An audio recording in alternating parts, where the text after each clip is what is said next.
I'm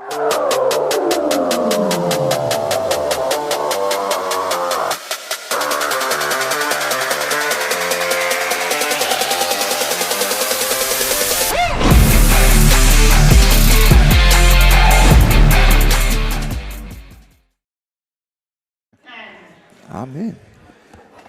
Hello and welcome this evening to Pug Life Sports, but something's changed. Right, we're no longer Pug Life. Yeah, we're transmitting now on Smoker Talk. Yeah, take that off, man. Show your colors, bro. Hey, listen, I'm chilly out here. I'm chilly. I was, I'm a wimp. I'm a wimp. I'm sorry. Well, if you're tuning in, thank you for joining us here this evening. This is Smoker Talk Live. We've changed our name. We're rebranding everything. We're changing everything around. Right. And why are we doing that? Actually, we have a bigger following in Smoker Talk anyway. We're trying to expand our horizons. Actually, expand the horizons for these kids fighting. Right. Getting them a larger network to fight in front of. Right. And hopefully you at home will, just share. We need you to kind of spread it out. We're going to try to expand. George and I are going full force. Yep. We're going full force into this venture, this mecca of New York City boxing. And, we're open. We're open to expand, and hopefully you like it. All right, let's see. I just want to make sure that we are on. That's a good idea. Let's see if we are. I think we are on because I see some people are watching. Okay. But I want to make sure that we are definitely on. Hopefully you guys are definitely watching. Check YouTube, George. Check YouTube. I'm checking YouTube. I don't know. I don't see anything. I'm not sure. I know people are watching. Maybe it's on Facebook. I don't know. All right. So anyway. While we're trying to check that out, let me put on my glasses, man. And let's see. Let's go to Smoker Talk. Are we on? All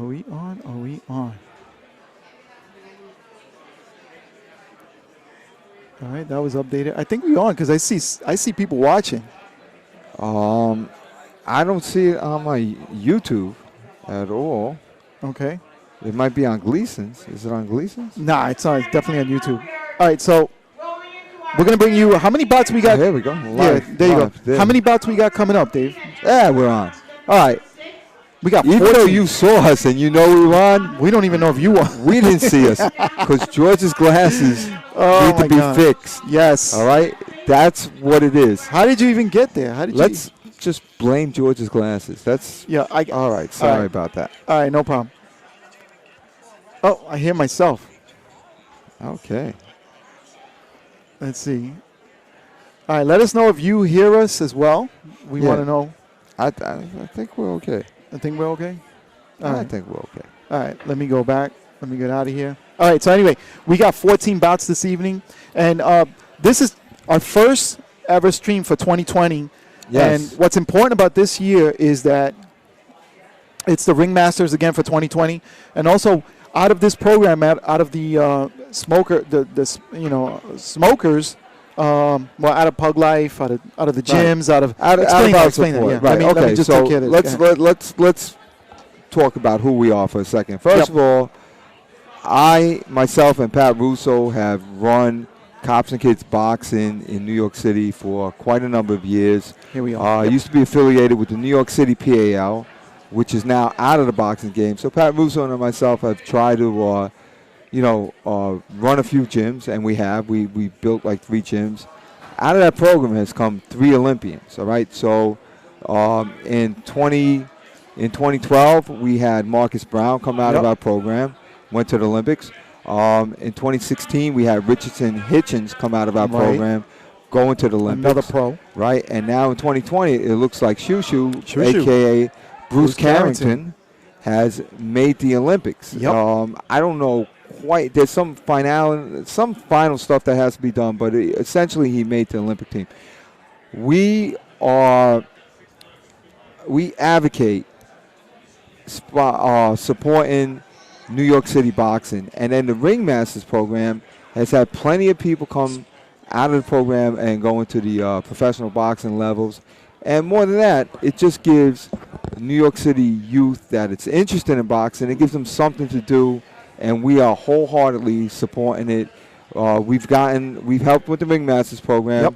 We've gotten these kids back into Madison Square Garden, and this live stream, we feel that you can support your friends and your family from all over the world, from any place where you can get a signal and watch YouTube. Right. And that's what we're doing. So, you think about boxing. What does boxing have? It does not have it's not a school sport. No. It's you don't have little leagues in boxing. You have these gym shows, and out of these gym shows are born champions out of local tournaments. They become local tournament winners, and after the local tournaments, they go into national tournaments, to international tournaments, and all of a sudden they're on the world stage. But they started from somewhere, and we're going to show you where they start from. And some of the people that we've shown have made it. We had a couple kids signed by Eddie Hearns, Al Heyman. Right. We've had, I'm sure De La Hoya's looking, and these people are doing well. So if you want to see tomorrow's champions today, you follow us, and you will see some stuff. And by the way, just so you know, we got to switch backwards the names, but I'm George Zayas. If you're just tuning in, because we got somebody from Atlanta tuning in, Stu Jim. Hello to Stu Jim. Share the link if you don't mind, please. So he's Dave Steve. I'm George Zayas. Right. That's a pretty good graphic, though, you got there, George. You think so? Yeah. How come it's backwards? I don't know. We'll fix it. We'll get it fixed. Because you always want to put your name first. Actually, it's a mirror image of what I see in there, right? No. No? No. Because on the monitor, I see you on the left of me. Well, you're always on the left of me. Yeah, always. You know why? Because I'm always right. Right. Okay. Dudum. All right. So anyway, we got 14 bouts this evening for you guys. First bout is in the ring right now. This is coming from George Zayas, who's on the wrong side of me right now as we speak. So in is this young man here. In the blue corner is John Leonardo from Cops and Kids, and this is 125 pounds. Right, John Leonardo. We've seen him several times. He's tall, but it looks like his opponent is tall too. His opponent is it looks about 6'5", George. I don't know, 6'5", 125. Well, we'll see. We'll see when. And he's got muscle tone. I'm very impressed. 6'5", 125. You think he's 6'5"? He looks 6'5" to me. Maybe because he's thin. Maybe he looks tall. I don't know. He looks tall. Look, he don't even fit into the camera.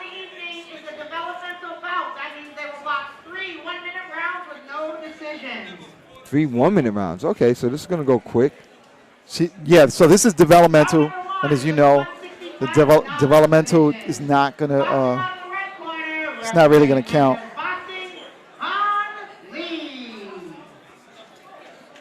What?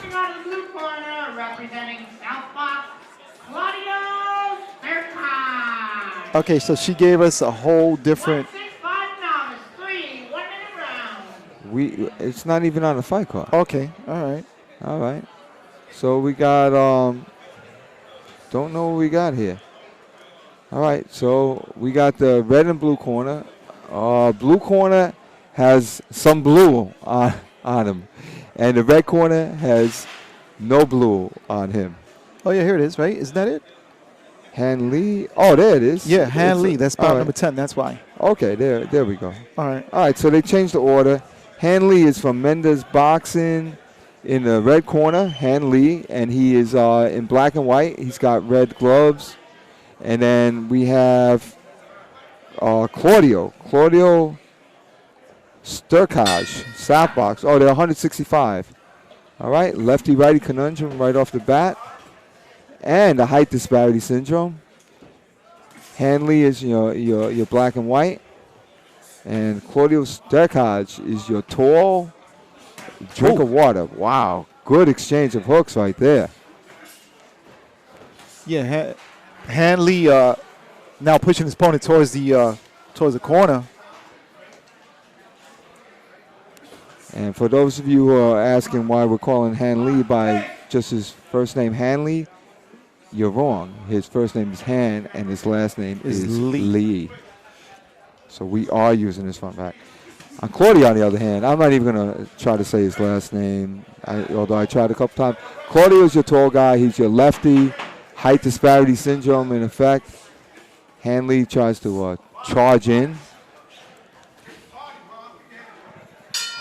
Okay. Play by play.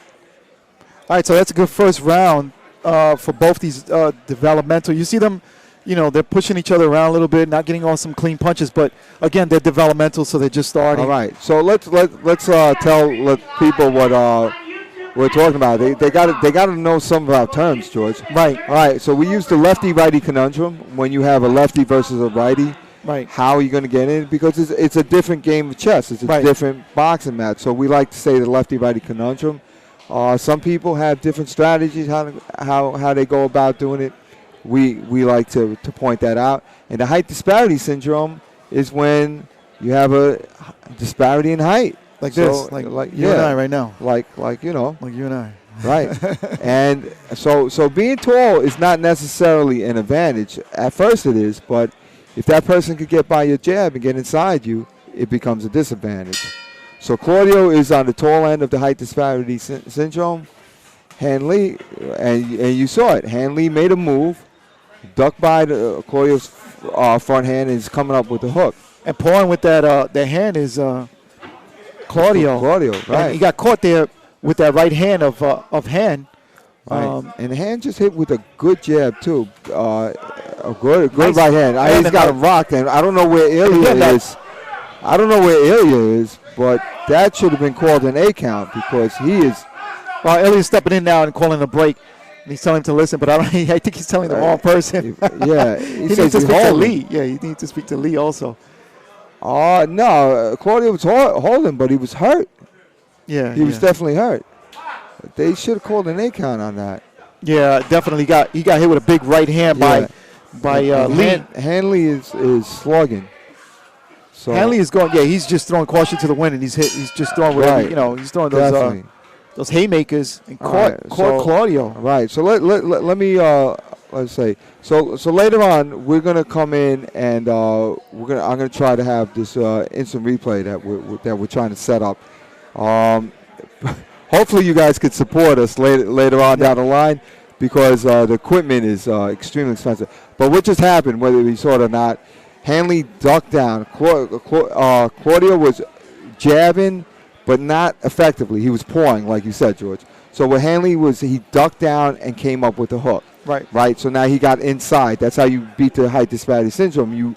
You now those long arms are not useful when your opponent's close to you. Right. So he ducked down and he did that a couple times. Then he didn't duck and he just threw a jab because he's waiting for it. That set up his hooks. Okay. That's what's going on in this little thing. So look for Hanley with his little ducks and hooks, and that's what he's doing. And then once in a while he'll pop a straight one to do it. Now Claudio you see how he's like you said, George, he's pawing with his jab. Yeah, he's not really committed to his jab, and that's what's happening. And right there, Lee catches him with that right hand, and he's because Lee is not afraid of anything. You have to back your opponent up. Another big right by Lee catches him with that hook. And now on the ropes is Lee. Pushing forward is Claudio. And Lee gets tangled up in the ropes. It was like the Matrix. He went right through the ropes with the Matrix move, George. Again, those hooking punches of Lee are making their they're finding some real estate on Claudio. Claudio hanging on again. Right. And Claudio is going to be a good boxer, but right now he's coming in. He's using his height in the wrong.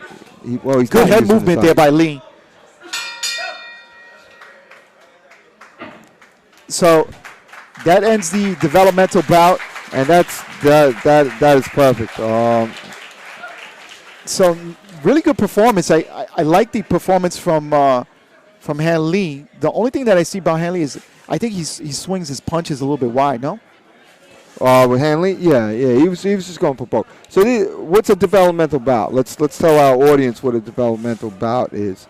That means that these guys are just starting out, and they want to try to get in the ring. They've sparred before, but to spar and fight in front of a crowd are two different things. So let's give kudos to them for trying. And this is how you start. Nobody starts out a champion. Absolutely.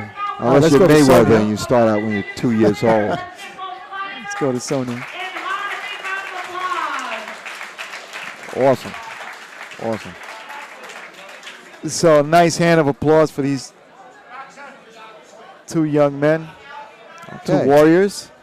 That was good. So if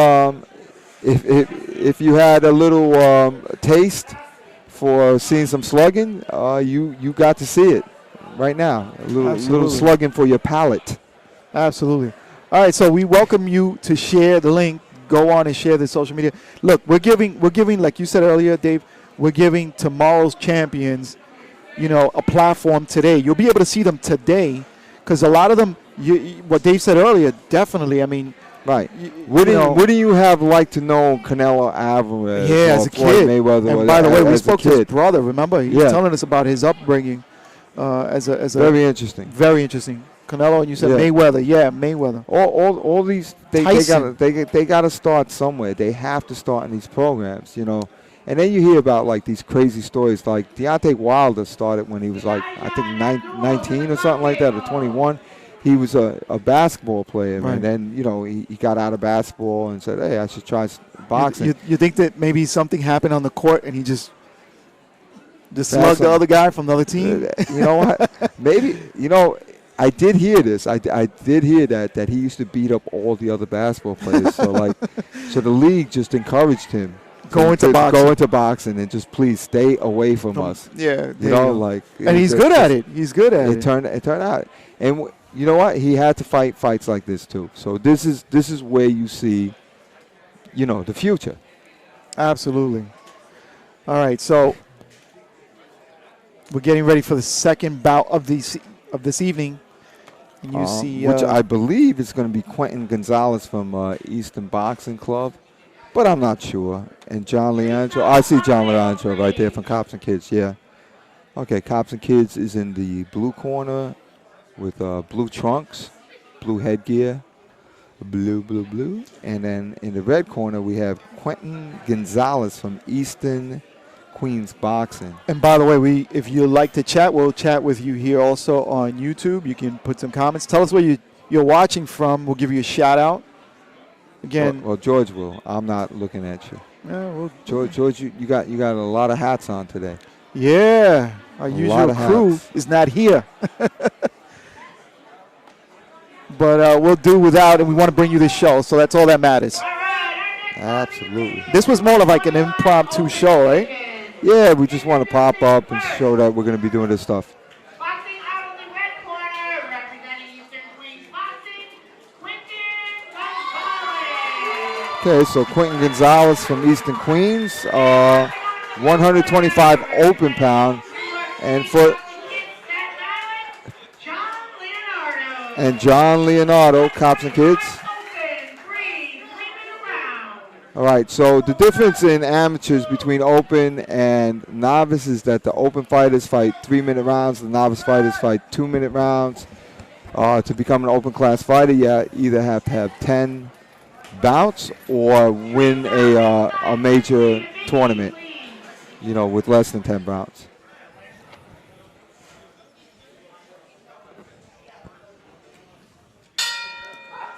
All right, here we go, round one. Okay, so it's righty-righty. Quentin Gonzalez is in your red, and John Leonardo is in your blue. Quinn with that jab pushing forward. Leonardo staying back. Nice straight left by Leonardo. All right. Leonardo's showing his head movement and staying back a little bit.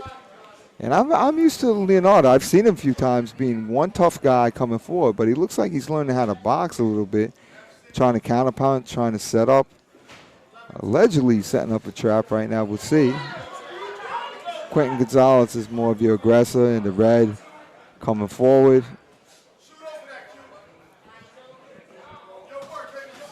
Nice combination there by Leonardo. Yeah, nice 1, 2, 3. The hook is the only punch that landed. Trying to go to the body is Leonardo, but just catching the elbows of Quentin. Quentin sitting back. All right, Nice right hand there. Overhand right by Quentin again by Leonardo. Pardon.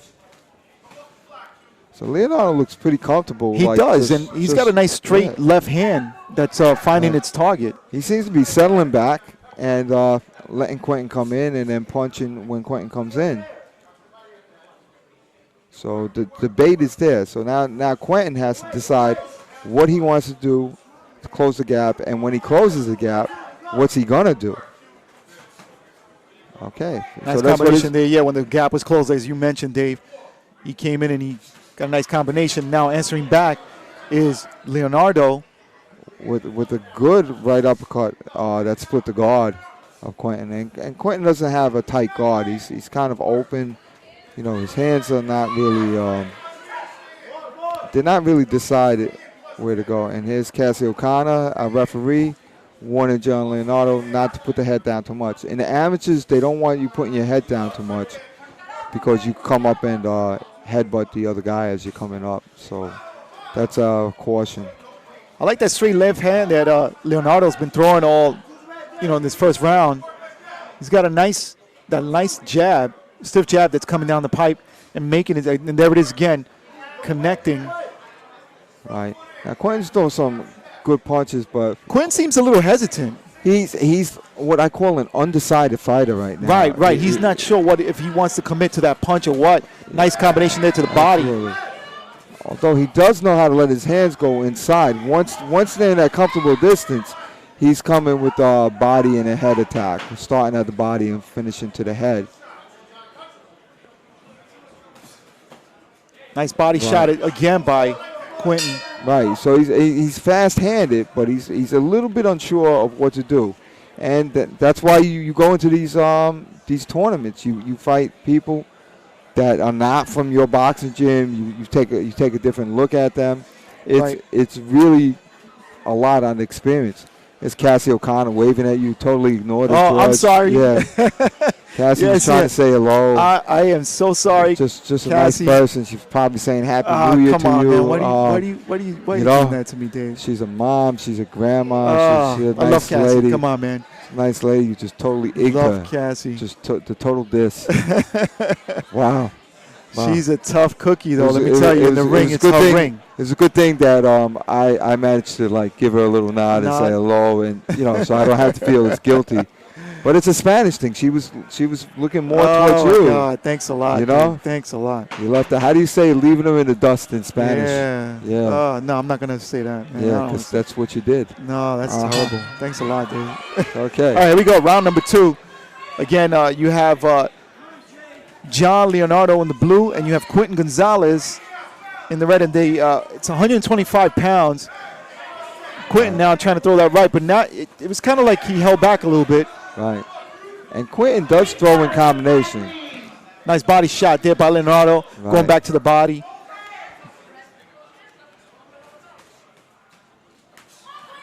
Right. I'll tell you one thing, Quentin is in really good shape too, man. Yeah, he's ripped. Well, both these guys are. They're absolutely. They're both ripped. They both look like runners, like athletes, and It's hard to see the cuts in John Leonardo. Well, he has his tats, yeah. Because his tats are all over the place. but he's got a one arm. You can see definitely. Yeah, they're both. They have nice form. Right.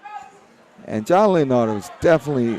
He's more of an experienced fighter. He knows how to tie up. Nice triple jab there. Yep. And he's on the outside. He's showing some nice head movement, foot movement.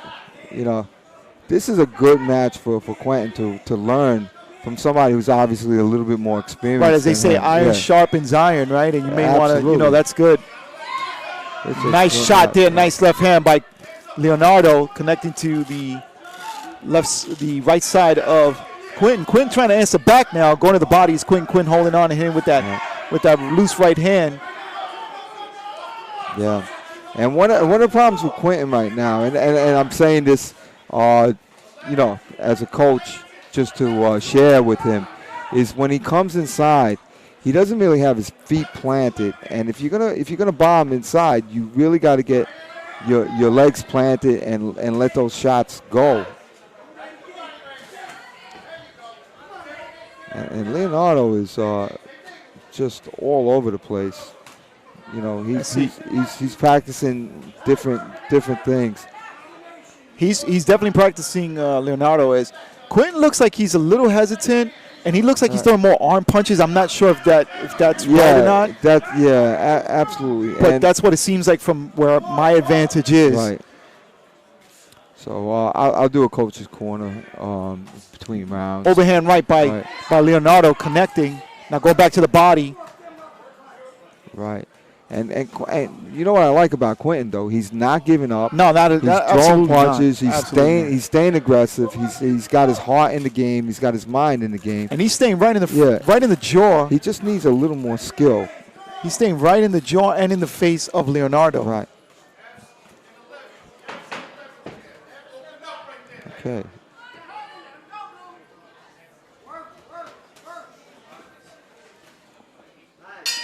All right, so let's bring it to Coach's Corner.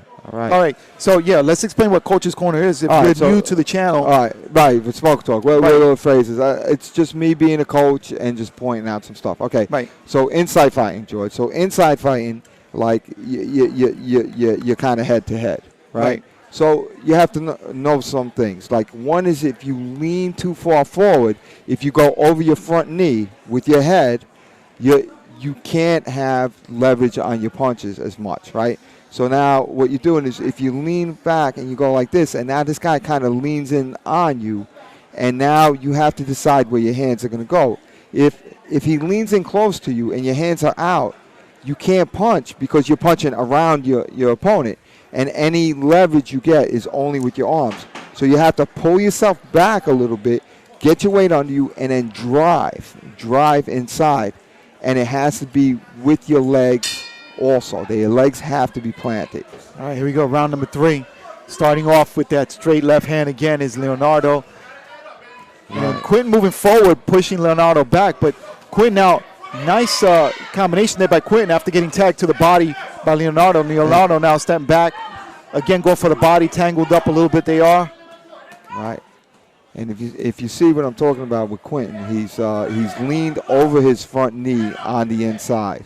See over there, he's in a nice stance, but even right there, he's got to keep his head back below his behind his front knee.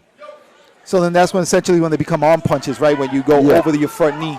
Absolutely. And now just hitting with that loose right hand is Quentin, but he's just hitting the arms of Leonardo. Leonardo pushing him back and hitting him with a nice 2-punch combination.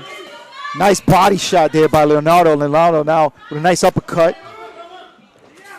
And Leonardo has a little bit of that problem too sometimes. He's working on it, but he's a little bit too lean forward when he's throwing nice left hand by Quentin. I don't want to, I think it's like, again, I think because you're saying what you're saying about him moving forward, it seems like he's gun shy, but it's just like he's losing his power because he's moving, his body weight is forward, right? Yeah, absolutely. But he seems a little gun shy sometimes too.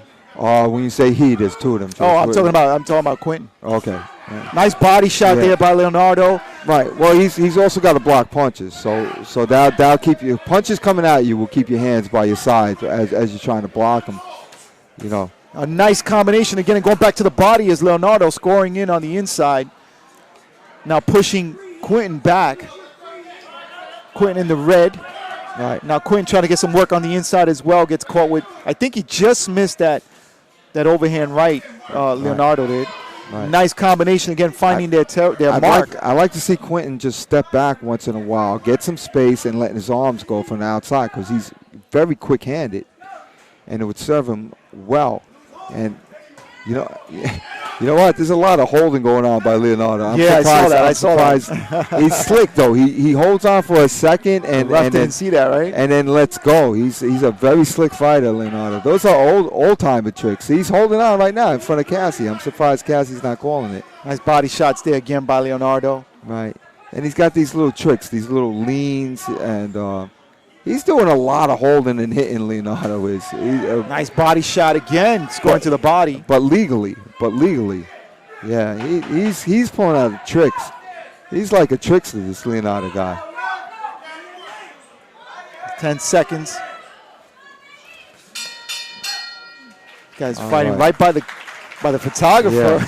Yeah. All right, so that's Right. that's the end of the bout there. So go ahead, Dave.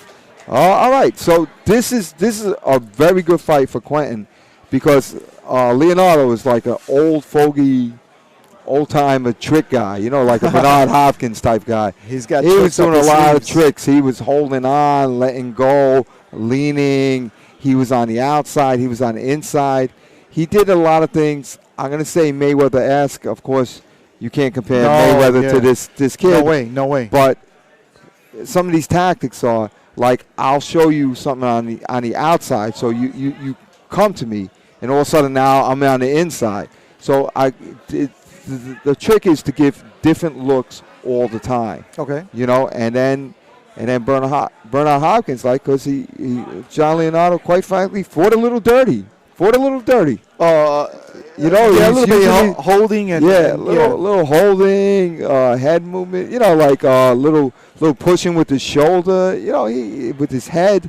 Yeah, he was doing it, but you know, but it's good savvy. Kudos to him because the man knows how to fight. Knows how to fight. Round of applause for our first bout of the evening. In the 125 Open Division, your winner, boxing out of the blue corner, John Leonardo, representing Thompson Pit, Staten Island. All right, congratulations to John Leonardo, representing Cops and the Kids. Cops and Kids from Staten Staten Island. Island. That's right. That's Pat Russo's spot, right? That's Patty Russo. sorry. That's one of my gyms. That's, Okay. yeah. Patty and I have it, but this is what it's all about. Good sportsmanship, good learning.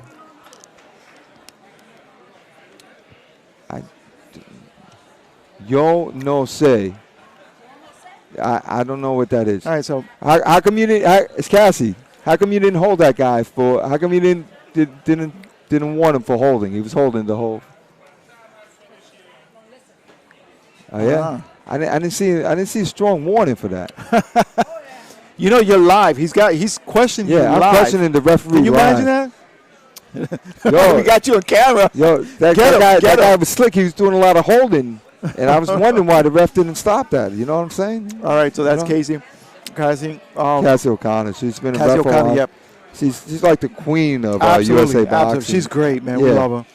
Helps out, and a lot of times you see her almost scolding these kids, and it's very important. And by the way, let's do a shout out to people out there. They need more referees. They need more judges. Sure. Get involved in USA Boxing. If you're a boxing fan, you know, join USA Boxing, and these people will help you, you know, become a referee or a judge. Right. And some of them have gone on to the pros. I know a few of them that have gone on to the pros. You know, refereeing world championship Right. world championship Okay. fights Get as it a out. referee, Get it out. and you get a championship. I'm trying to spit this out, you know, and what they do. I mean, like, imagine watching a world championship fight as a referee, like right there. Listen, let's get involved. Let's get involved. You know. And the cool thing about this program, like you said, we're showing you tomorrow's champions today. Spit it out tomorrow. Yeah, tomorrow's champions today. That's what I love about this. No, it's great. It's great. About these amateur bouts here in New York City. Yes, indeed. And we want to thank you for joining us, the people that are joining us. Would you be kind enough to share it? Share the link. Grab this link on YouTube, share it to Facebook, other YouTube pages, however it is that you do. Send it out to your friends that like boxing, that love boxing. That way you can see these youngsters, and follow their Spit it out, George. yeah, I'm trying. I'm doing a million things over their here. careers. Their George, career, follow, George, yeah. George is directing the show. Yes. He's directing the show. Yes. He's directing I'm the cameras. technical person. Right. He's trying to answer you on YouTube. He's making sure that everything is right. Yeah. And he's trying to, To bring you a show. trying to bring in a show. Stop being ungrateful. And he's kind of nagging me a little bit too. Oh, my God. Stop nagging, George. And I'm commentating. How you like that? Yeah. All right, let's give a quick shout out to LaRon Rhodey. He's watching. He says, let's go 2 gloves up. That's right, LaRon Rhodey. Right. 2 gloves up because you have 2 hands. If you have 3 gloves up, you're a Martian. All right? Do not fight Martians. And by the way, LaRon Rhodey, I heard, won last year in the Ringmasters tournament. LaRon Rhodey is a Ringmasters champion in the novice super heavyweight. That's right. Super heavyweight. Yeah, if you want to That watch means 2 are lining LaRon, up. you want to tune in In the Ringmasters. the Ringmasters here on this And, YouTube page. and he's a police officer at nights. It's not like a day job because he works midnights. And he's a boxing guy during the evening, and he's a father the rest of the day long. He's a good dude. We give him a little shout out. Big there. guy. Big All guy. right. Big guy. Yeah. But the only time you don't like LaRon is when you have to share some food. All right? LaRon, if you're hearing us, man, Right. you can go after Dave. Don't Yes. worry. I'm good. He good. gets very We're good. competitive. We're good. All right. I heard all his brothers and sisters are very small. LaRon's laughing. All right, so we're waiting for this, what is it, 3rd bout of the evening to get started. Okay. Not sure what the holdup is. I think it's something to do with the gloves, maybe? I don't know. Cassie O'Connor, I probably started it out because I said, how come you're not, warning this guy for holding so much? And she was like, oh, I was saying, and then she wasn't. Oh, leave She it wasn't. alone, man. She Leave it wasn't, alone. Well, at least I said hello to her, George. You didn't. That's why Well, she came back, You know what? Stop it. You know. You're going to get me in trouble with her, man. All right. Isaiah Mitchell from Main Street Boxing is in the red corner. And in the blue corner is Anthony Herreros. Let me see. Herreros? Herreros. Herreros. Herreros. Herreros. That's in the blue corner. From Gleason's gym. Anthony Herrero and Isaiah Mitchell. All right. If they ever get going. Okay, they're going to start. Boxing out of the red corner, representing Main Street Boxing, Isaiah Mitchell. Isaiah. They call him Isaiah. Boxing out of the blue corner, representing Gleason's gym, Anthony Herrero.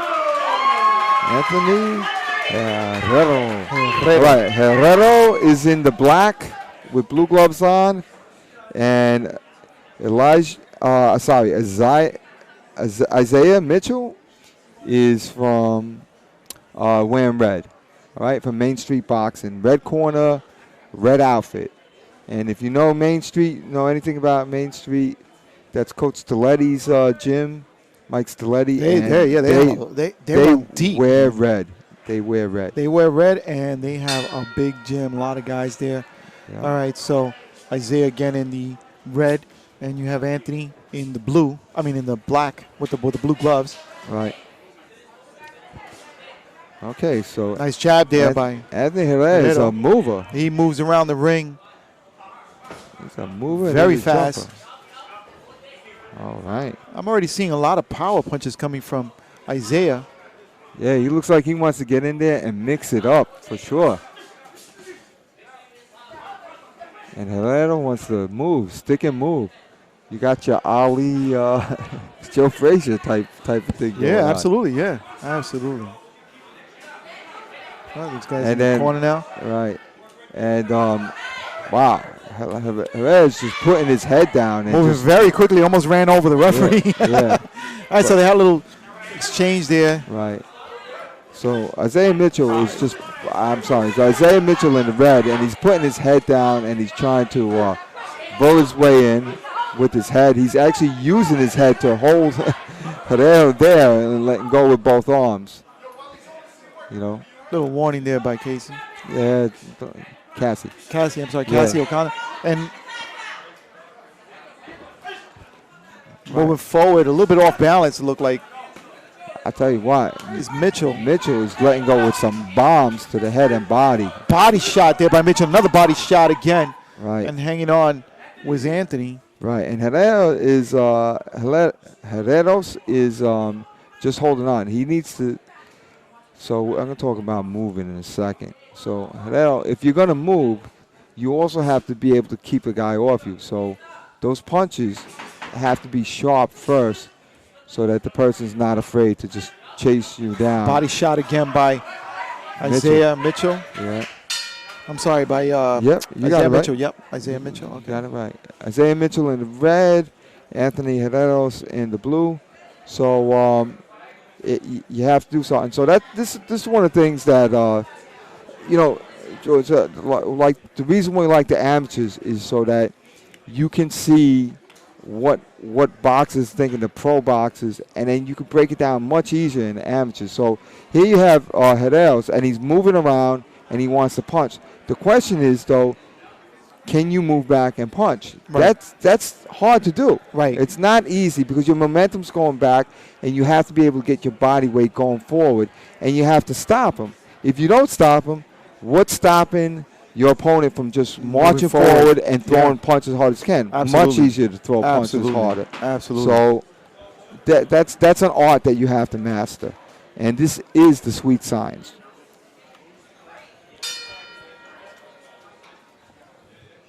All right. Hello to Mike Sawyer out there watching on YouTube. He wants to know, I are re- I these read cops about- boxing each other? No, these are not cops. These are amateurs. Tell Mike to tell his cousin Tom hello. Tom Sawyer, yeah. All right, so we're going back to the action now. Again, Isaiah Mitchell trying to connect with that left hand. Right. And as you can see, there's nothing stopping Isaiah from coming forward and throwing punches as hard as he can. Anthony's got to use that jab. He's not really using it there. He used it there one time and then Right. follow up with that right, the 1-2. But, again, moving forward is Isaiah Mitchell. Anthony against the rope, get caught with a big right, snaps his Right. head back against almost against the pillar. Yeah. Now I like the way Herreros is moving. He's just and he's got the right idea. You see, this is how he's developing. You stop and you shoot. You stop, you shoot, you move again, and then you got to feint.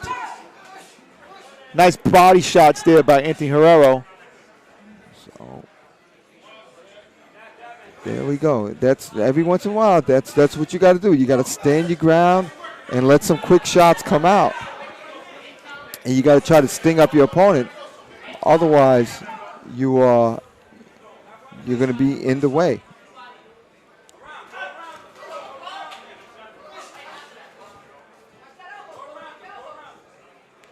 So Isaiah Mitchell is just basically planting his feet and whenever he can, just throwing as hard as he can. Herrera's trying to move, but he's not going to in the close holding on places, right? Is Anthony.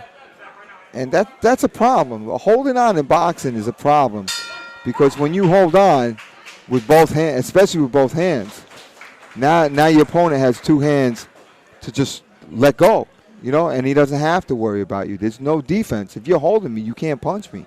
I don't know. It looks like Anthony's getting some instruction there in the corner. Right.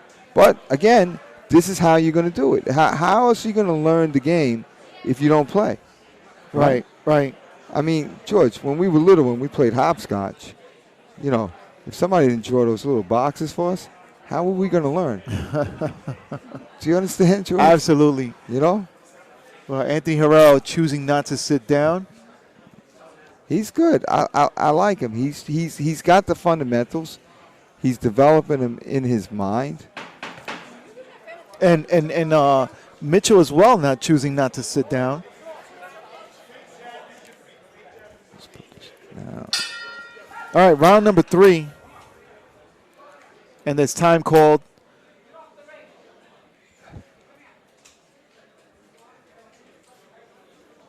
And Cassie O'Connor is giving instruction, good instructions, because if these people are going to go into what you call it,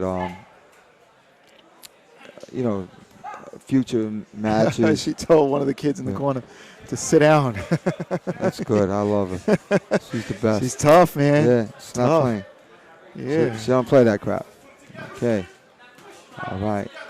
So there goes Herrera again. Nice And combination again. there by Mitchell moving forward. And I'll again, tell you Mitchell what. just coming out just swinging, man. Yep. Swinging But everything he's got. He wants to end this round strong.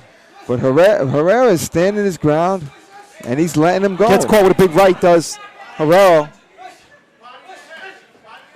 And a body shot by Mitchell. Right, and they're in the corner now, and Just hanging on. Yeah, Anthony Herrera is hanging on now. right, and Mitchell is using his head almost like a weapon, though. So it's smart.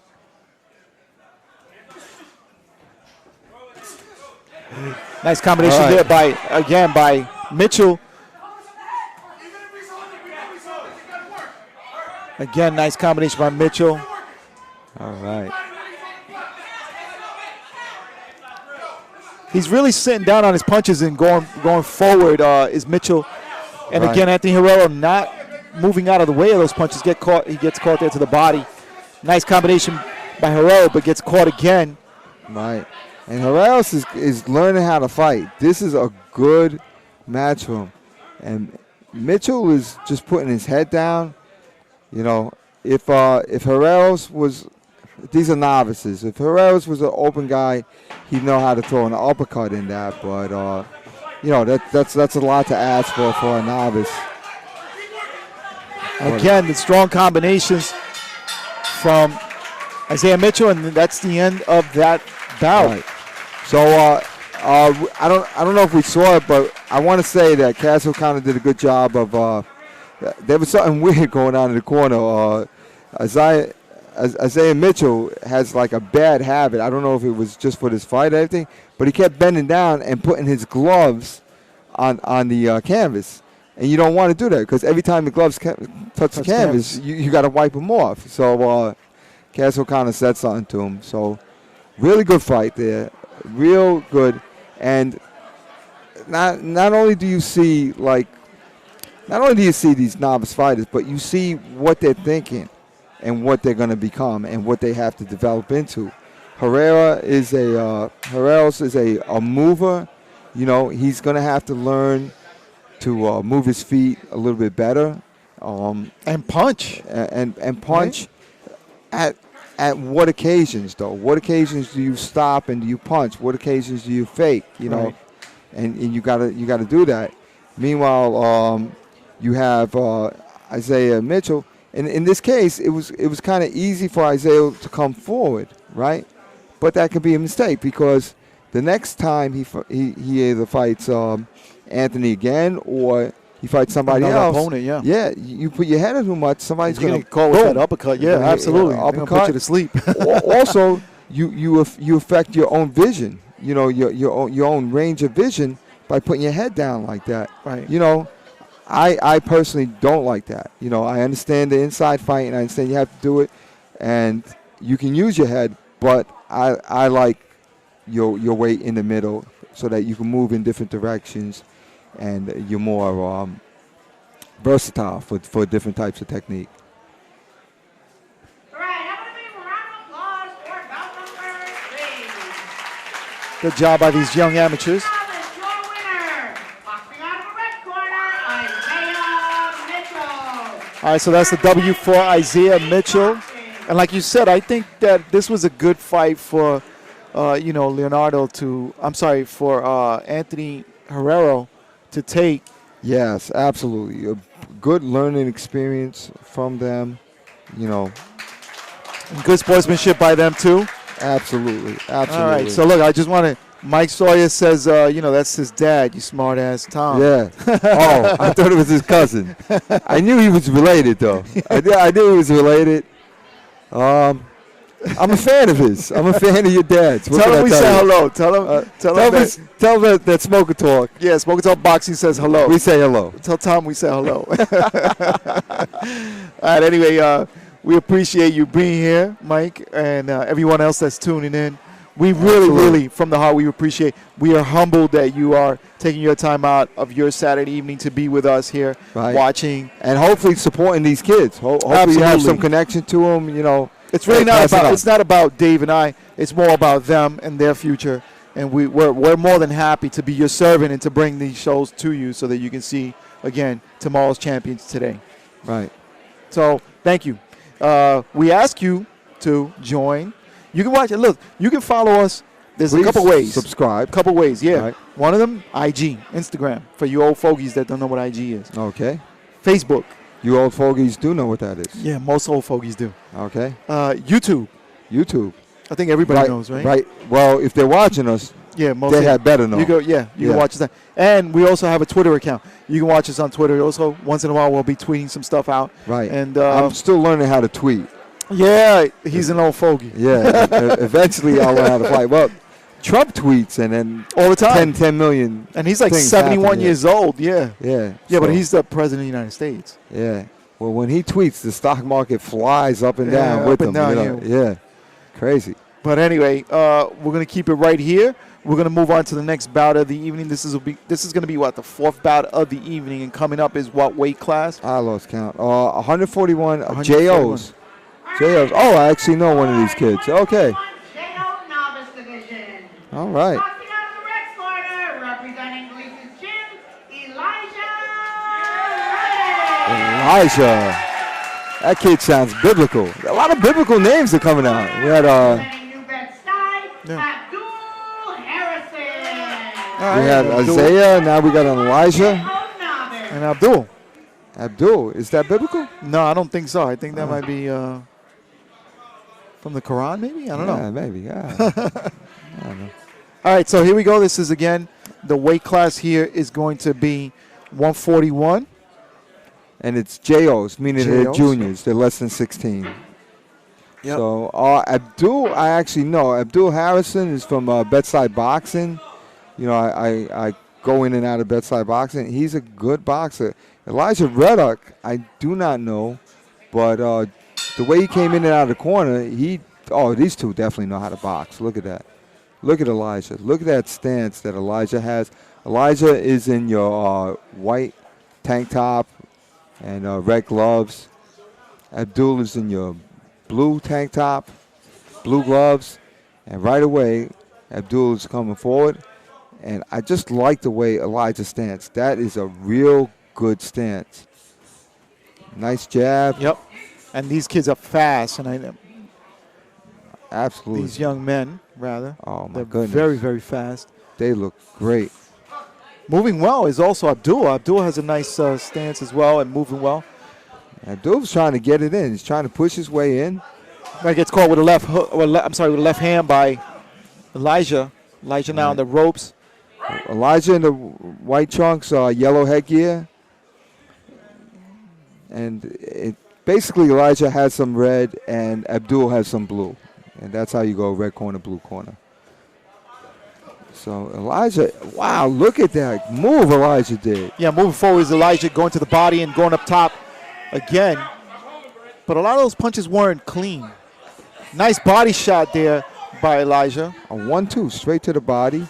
And Abdul's coming forward, and Elijah's doing a little bit of holding there. Looking for referee Anthony Dunlop to nice way to slip out of those punches is Elijah. Ducking down.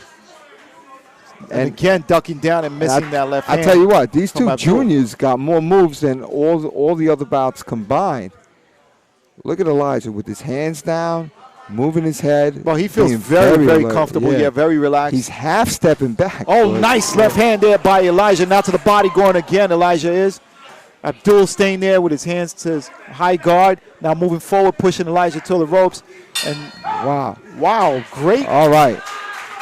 That was a pretty interesting round. Wow, look at that. We got to give a coach's corner on this one. Yeah, absolutely. Listen, on some of the techniques, whether you know it or not, you're watching some really, really good boxing.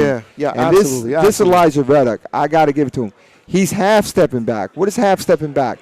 When you see a good fighter, a slick, move his head fighter, hold back, and he's half-stepping back, he's basically setting up a trap. Right. He's staying just out of range. Right. So he wants to stay close enough to you that he can hit you and you can hit him, but he's half-stepping back to pull.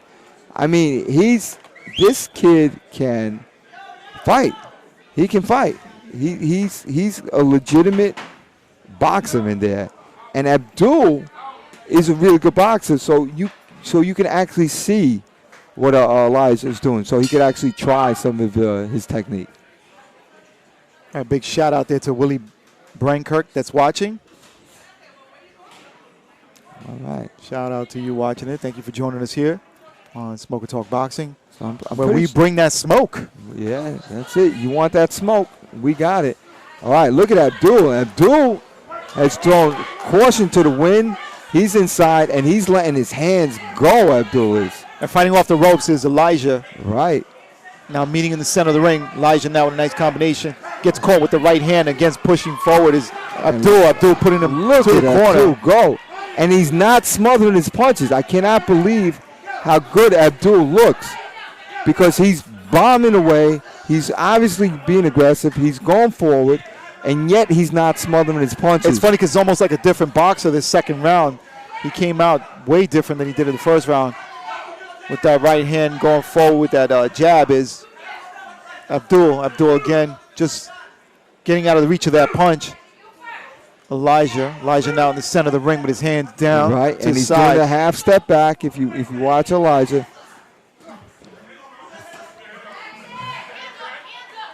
And I don't know what happened there. I guess he Nice got hit uppercut low and a left hand by by Abdul. Now nice uppercut by Elijah. And Abdul is a very strong hit. He's throwing hard punches.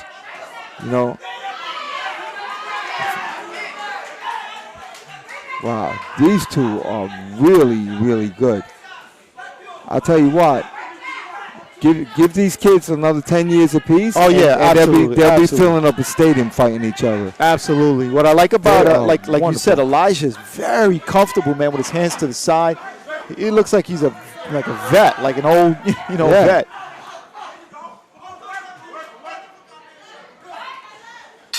Straight right hand. Right. Yeah, straight right hand by. I got it 1-1. I tell you what. I definitely that was a big comeback.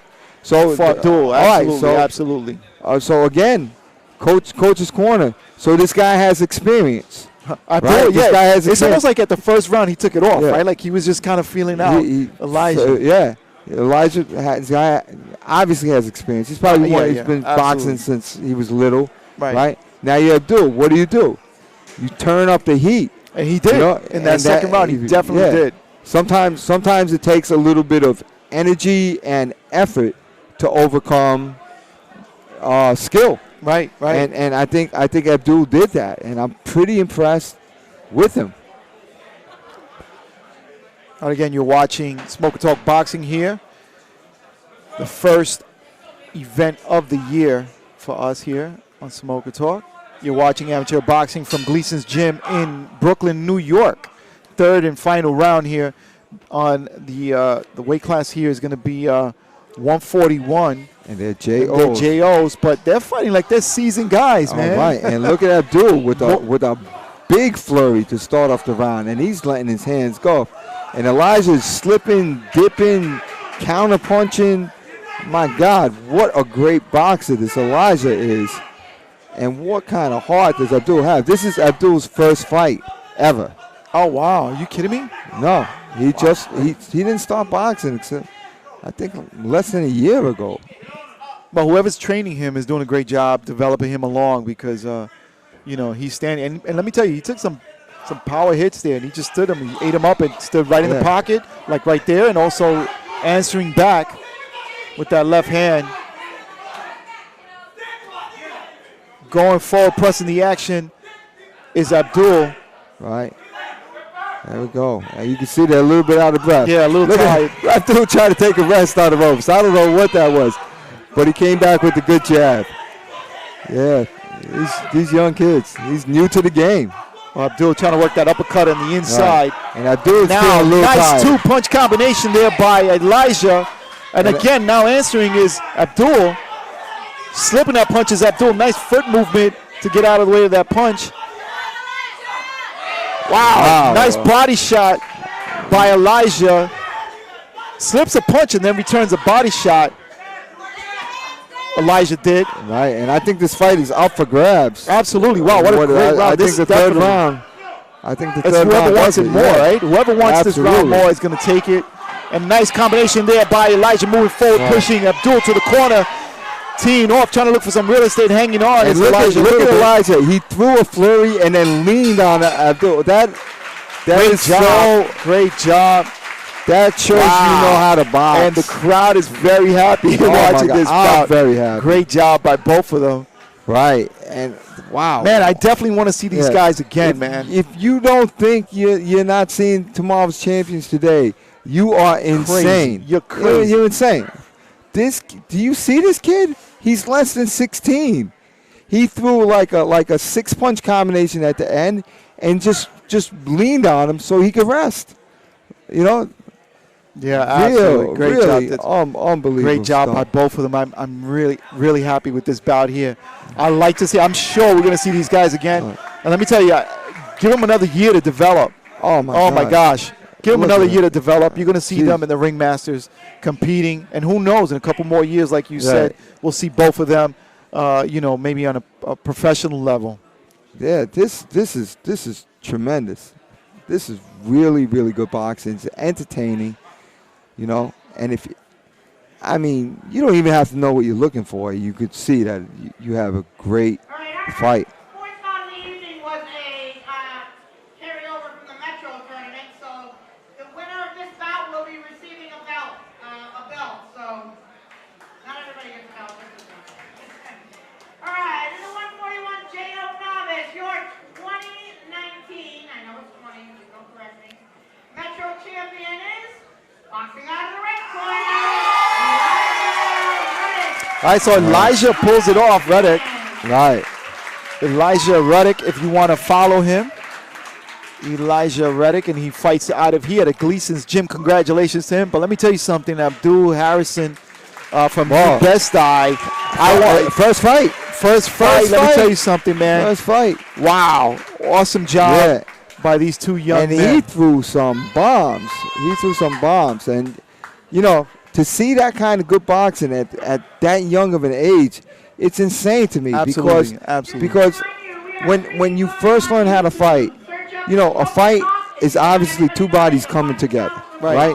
So in boxing, you have to learn how not to smother yourself, how not to crush yourself by coming forward, and because you got to give yourself room to punch. And Abdul, in his first fight ever, he found that space. Yeah, he was letting him go. Hopefully he doesn't lose that, because we see a lot of the amateurs, they get in there and then they that's smother true. their punches. Yeah, that's true. Because again, it's his first fight. Hopefully he doesn't pick up any bad habits from here forward, moving forward. And I can't see it. I can this only kid see again, him man. get better. Yeah, absolutely, 100%. Wow. And how about that Elijah Reddick? Great show so far, What man, here. what a boxer. That's the future coming at you. my man. Absolutely. Open female division. All right, so we got the females coming up right now. They're open. Representing Gleason's gym, Andrea Tosto. All right, representing Gleason's gym is Andrea Tosto. And this is going to be 125. Corner, representing Strong Island Boxing, Jessica Caperso. Caperso. Yeah, we know Jess Caperso. Actually, Caperso. She's from Strong Island Boxing.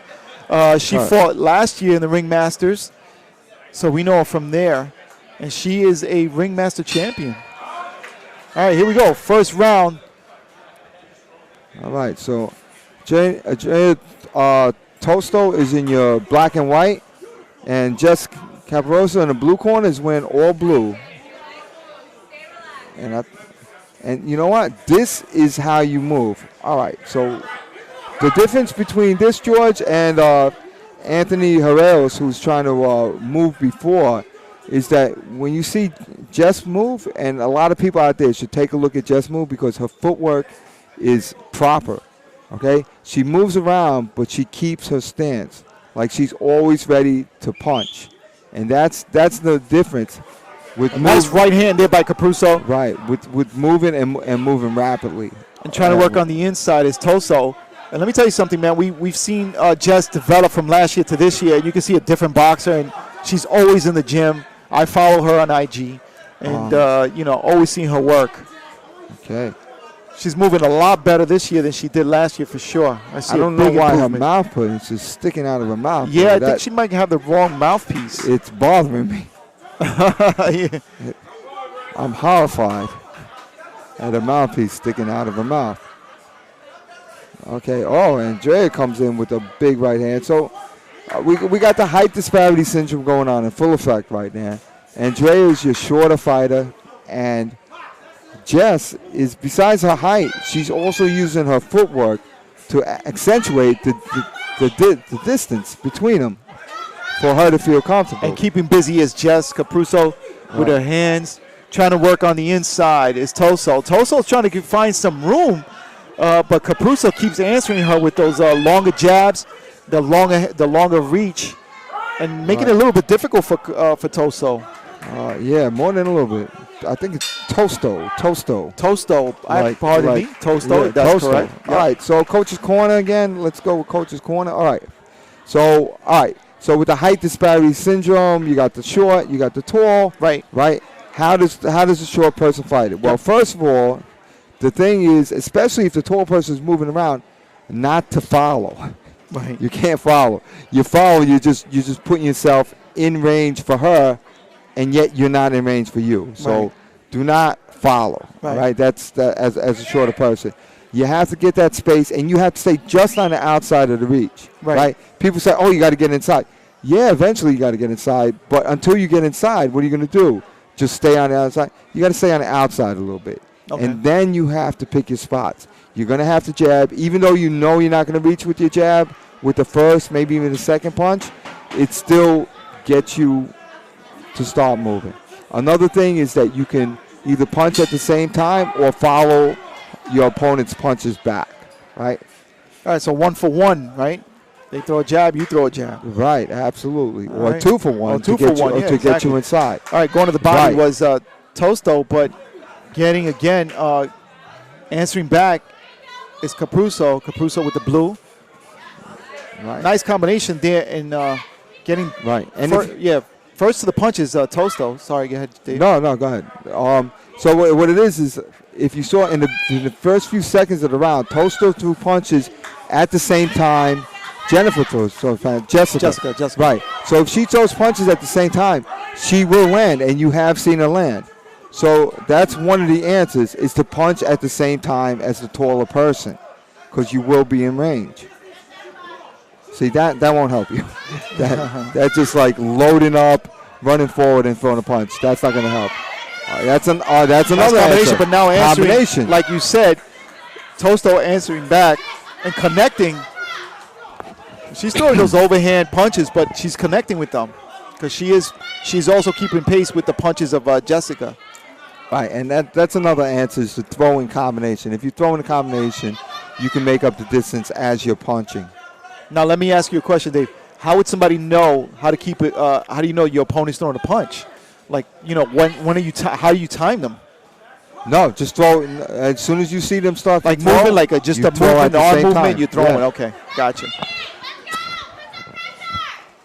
If they're hitting you, they're also in range to get hit. That's like one of the golden rules of boxing. Again, that left hand overhand, left overhand again by Tosto, but answering back is Jessica Capruso.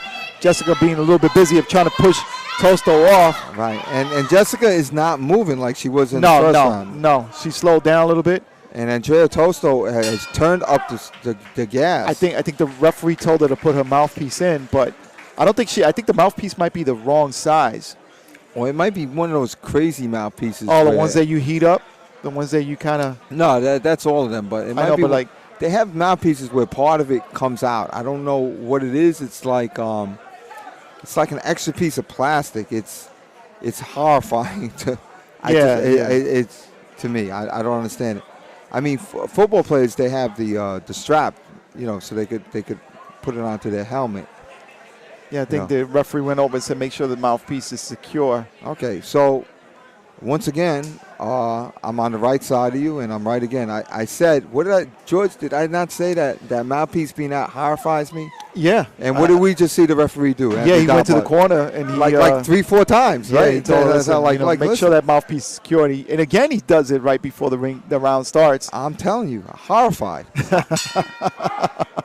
Okay, let's see what happens now. Yeah, see the mouthpiece go in. Yeah. All right, let's see if Jessica gets back on the floor. For some reason, Jessica, this is just what I was talking about, George. Here we got the small fighter, but she's rushing in. But she was staying on the outside for a little while. Andrea Tosto. And that's the right move.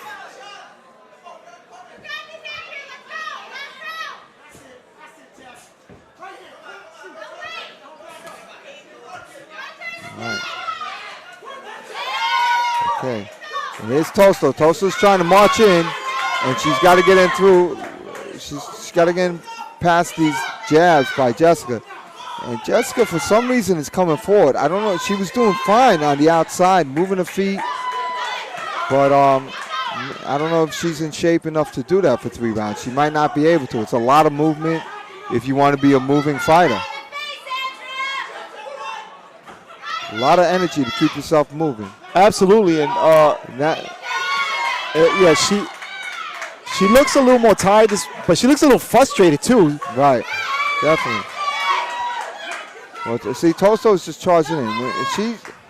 If you just charge in on a taller person, you're gonna get hit. You cannot just charge in. You have to time it right. And Jessica beat her to a 1-2 right there. Tosto threw, but it was a little bit.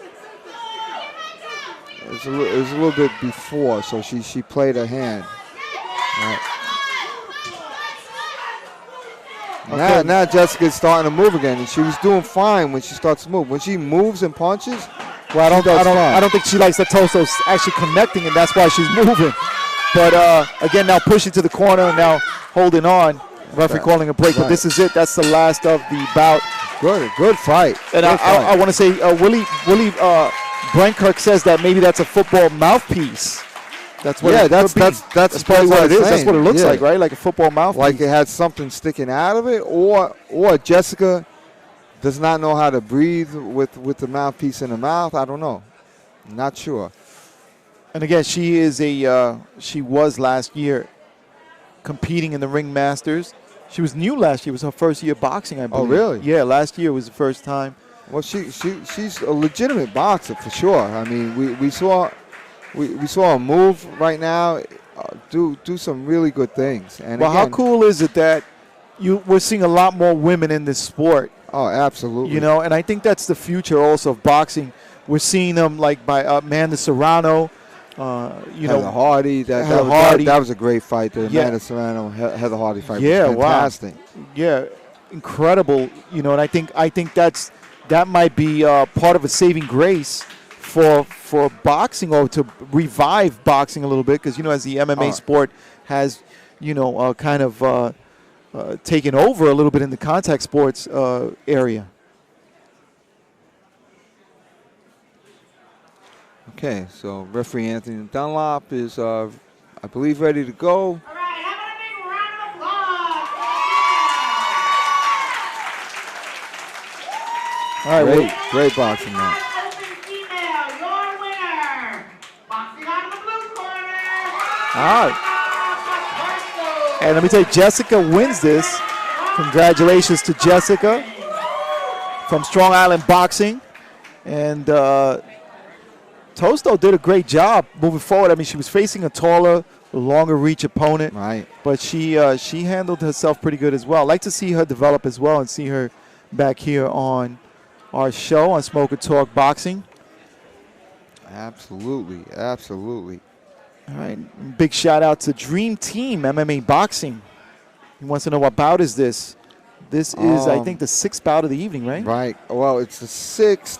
Yeah, it is the 6th. Right. Coming up, the 6th one coming up. The 10th got moved. The second one got lost, so the numbers actually match. Marlon Bryant from Main Street Boxing is going to be up next, and he's going to go against Bryson Perdomo. Right. All right. So thank you again for joining us. He knows what kind of camera is this? The camera. I don't know. You want us to show your fight? You can hire us here at Smoker Talk Boxing. Yeah. Reach out just to us. DM. Ask for George. Yep. You can DM us on IG, or you can Facebook, YouTube. We'll come out and we'll show you bouts. All right, so Okay. 141 novice is coming up, right? 141 novice. That means they have less than 10 fights. It's going to be a 2-minute rounds. Marlon Bryant from Main Street is going to be in the red corner. He's the taller one. We have the height disparity syndrome going on again. And Bryson Perdomo from Gleason Gym in black. Oh, and a big left right away by Perdomo. An opening hook. And Yeah. he is quick. He is quick. Absolutely. Whoa. But you know what? Marlon Bryant knows what he's doing too. Referee Jay Salzman is your referee. Very good referee. Very mobile. Nice combination there by Bryant in the red. Right. Marlon Bryant is in your red. And Not Marlon Brando, but Marlon Bryant. Right. Marlon Bryant. And he's very fast, has a nice stance. And He's got nice reach too. Yeah, well, with those long arms, the tall. And now we got to see how Bryson Perdomo, he got in quick with the hook to surprise Marlon in the first punch of the fight. But now he's got to decide how he's going to get in there. But we got a height disparity syndrome going on in this bout as well, Right, Dave. in full effect. In full effect. The reach goes, the advantage goes to Marlon. Absolutely. And it looks like now that the action slowed down, Bryson is trying to figure out how to get on the inside. Absolutely. And that he had the right idea there. You could also follow back, George. Like he's doing the right thing. He's staying just on the outside, but you got to be able to follow the punches back, and your feet have to be ready to do that because it's your feet that are going to do it. And that's another way he tried to double jab his way in, so you can combo your way in. If you throw more than one punch, you'll make up distance. Now Marlon Bryant is basically happy to be on the outside. I'm surprised he's not pressing forward a little bit more to try to hit. So All right, Chris, that's great first round. yeah. But I got to tell you, I don't know how you fans saw it out there, but I think Marlon might have taken that first round. He definitely took a big hit to open up the fight because Perdomo, right? Perdomo came out and threw a lead left hook, Right. which surprised him. Now, what's surprising me is that it seems that Marlon Bryant is able to hit Perdomo, Right. but he's just comfortable staying there, just a little bit out of reach and throwing a 1-2. So I'm surprised that he's not going after him. And I don't mean you have to come forward, but I mean just close the distance a little more and let your long arms work. I'm a little bit surprised at that. All right, so Willie wants to know if there's any heavyweights on tonight. No, we have no heavyweights scheduled for this evening. No, just heavy punches. Yep, no heavyweights this evening. All right, this is the second round. Again, this is going to be 141. Marlon Bryant in the red, and you have Bryson Perdomo with the black headgear and blue gloves. Right. Nice straight right hand. Opening right hand for Bryant. Right. And Bryant is very comfortable on the outside, and he's shown that he's a counterpuncher, but he seems to be almost only a counterpuncher only. You see him, he's trying to half step back, stay a little bit out of range, and catch Bryson as he tries to come in. and he's very comfortable just staying there. So he's not really going after Bryson, and Bryson is trying to figure out how to get into this. It's like how to be a key into to fit into this lock. And it's funny because you look at Marlon Bryant, and he's actually bringing himself lower instead of fighting taller. He's actually bringing lower. Right, but even when he fights low, he could always pull back and use his height. Right. And But I'm just saying, it's just like he's getting. To me, he looks like by doing this strategy at this time, it looks like he's getting the better of Bryson. Yeah, he definitely is because Bryson doesn't right now know how to get in. But this is a good developmental fight for Bryson. You know, so absolutely. I gotta agree with you there, Dave. Yeah. And it's a little tougher to fight somebody with a longer reach like that, taller, right? But he's trying to make something happen. Gets caught with that straight left by Marlon. And again, nice combination there by Marlon using what was it, a double jab, right? Nice, just missed it. Just missed it. A nice 1-2. He's throwing nice 1-2s. Okay, I just missed it because he behind the photographer here. Okay, so all right, so let's do a coach's corner for Bryson Perdomo. So Bryson, very good. You're doing very well in just keeping just outside of the taller opponent's reach. Now, how do you get inside? A couple ways you could do it. One is when he punches, you punch. It's a little hard, though. And we saw that earlier with the females. Right. It's a little hard because Marlon Bryant is quick, very quick, and in and out type thing. So another way is to follow back. In other words, you see the punches, get your head out the way or whatever you got to do, get your hands up, follow those punches back. That's another way. Another way is we saw you try with the double jab is to go into combination. So when you throw multiple punches, you come in, and then the last way to do it is to feint your way in. You got to feint. You got to feint punches. But you have to throw punches in order to feint punches because if you keep feinting, it's very hard to get in. All right, left hand jab there by Marlon. And trying to get in the inside again is Perdomo. Right, he's just trying to get into punches range. Yeah, and he's just, what Marlon is doing is he's not getting hit because he's just taking a half step back, like you said. He's just staying out of range the whole time. Yep. So not seeing a lot of success here is Bryson Perdomo. But again, this is a good developmental fight for him. He'll learn something from this and take it back to the drawing board. Absolutely. And it'll make him definitely a better but he can almost fighter. get in because Marlon Bryant is basically, he's a 1-2 guy, and he also has a nice little check hook when his opponent's trying to come in. So if you keep your hands up, start punching, get ready for the 1-2 that's coming, block the 1-2 and then push forward, you can get in on Marlon.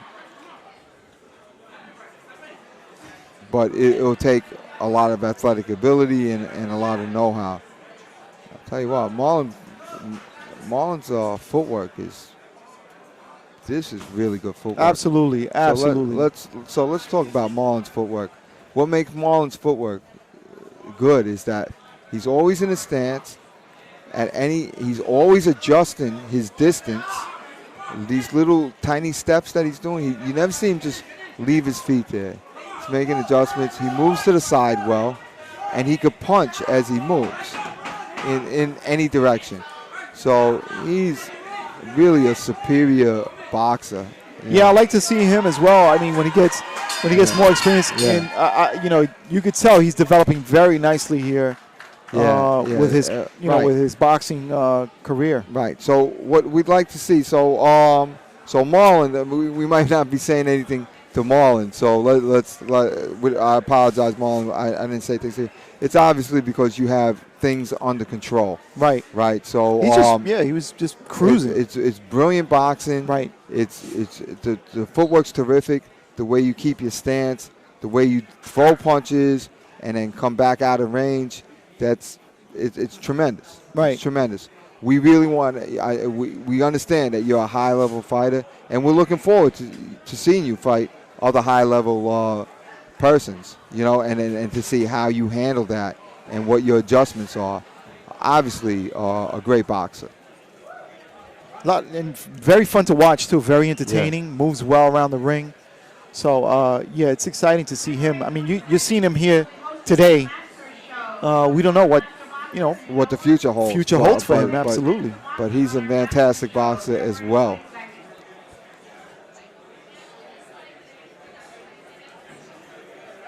All right, how about a big round of applause for bout number 6?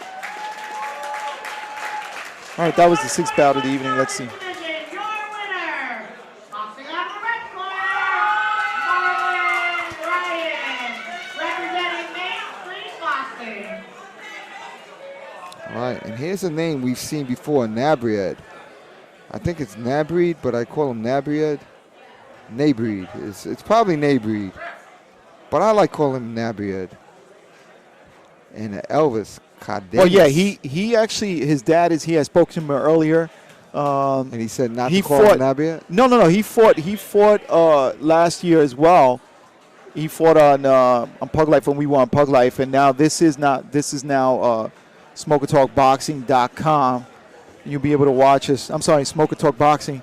You'll be able to watch us here on Smoker Talk Boxing and watch some of these young people coming up. I mean, and we seen both of them. All right, boxing fans, we have I'm Cardenas. sure. Yeah. Cardenas from Champs. 141 Open Division. Boxing out of the red corner, representing Gleason's gym, Eric Nabreed Jr. Nabreed, that's his Nabreed. dad in the corner there, I believe. All right. Boxing out of the blue corner, representing Champs Boxing, Elvis Cardenas. Cardenas. 141 Open, 3-minute rounds. Okay. So we're talking open. That means they have at least 10 fights or have won a tournament, pushing them from novice to open. And I say one or fought? I said fought, right? Fought at least 10 fights. Okay. Yep. And yeah, that's his dad. That's Nabreed's dad in the corner, the red corner of Eric Nabreed. Nabreed. Okay. So he's from Gleason's gym. Elvis Cardenas is from Champs. And We've Elvis seen him as well. Cardenas is in the blue corner wearing all black.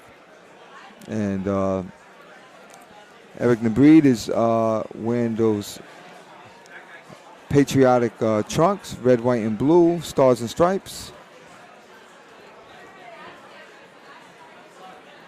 All right, referee, get him in the center of the ring as we are going to start the action in just a second.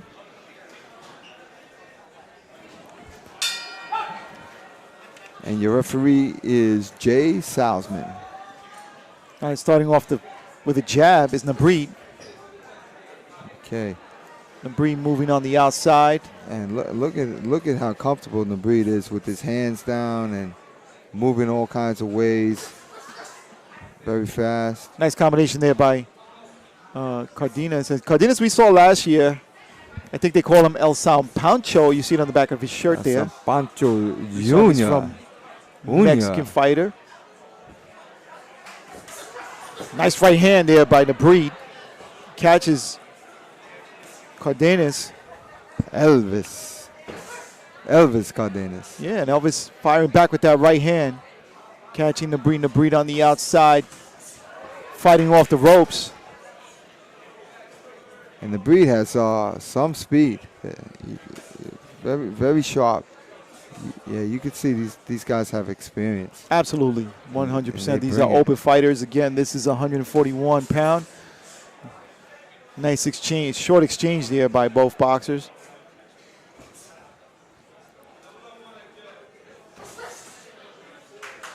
And they are letting their hands go. I mean, these punches have some evil intentions on them.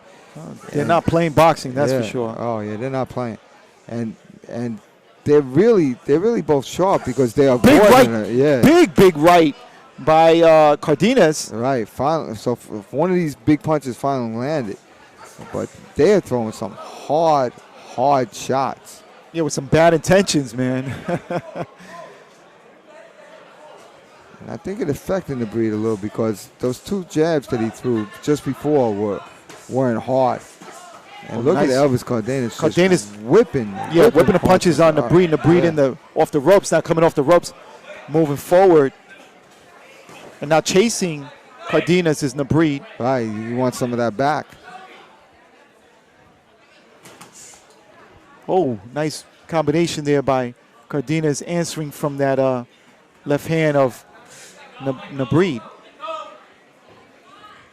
I like their ring generalship so far, Dave. And a big knockdown there by Cardenas. Right. Puts him on the, and it was a right hand. And Nabreed was swinging at the same time. So one hit. I think it was more of a flash drive, right? Like a flash knock. A flash drive. I like flash that. drive, yeah. It was definitely a flash drive. Drove him right to the ground. But a nice right hand again by Cardenas. Cardenas down with a left hand. Nabreed trying to move forward. Big action so far here in the second round. Right. So wow. So I just want to talk about one thing. First of all, we'll talk about a couple things. First of all, these are 2 good fighters. Absolutely, with experience. With experience, because they're throwing punches hard, fast, and they're missing each other by like this much. Yep. So to testify to the skill of both of them, right?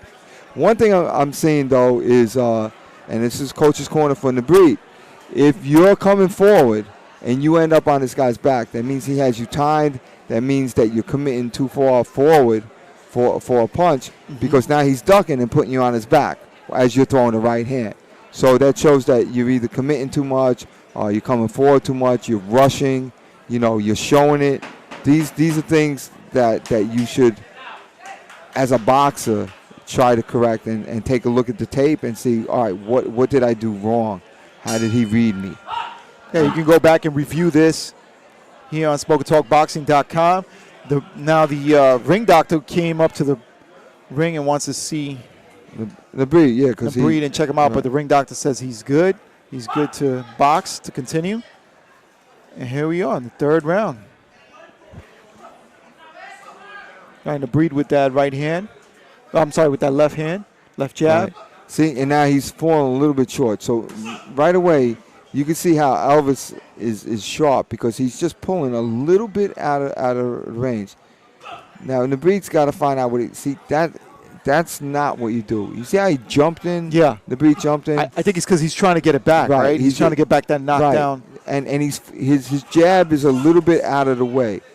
Nabreed's jab is just a little bit out of the way. What you got to do is that's what you got to do. He used his double jab, yep. And he used his legs. You got to use his legs. Forward, right? He moved forward with punching. Right. Nabreed kind of jumps in a little bit too much for me, though. It's a little bit of a jump. Yeah, and he got caught jumping in right the left hand of Elvis. Cardenas. Yeah, Elvis Cardenas. El Sampancho. El Sampancho. Junior. Again, that left hand connecting on by Elvis.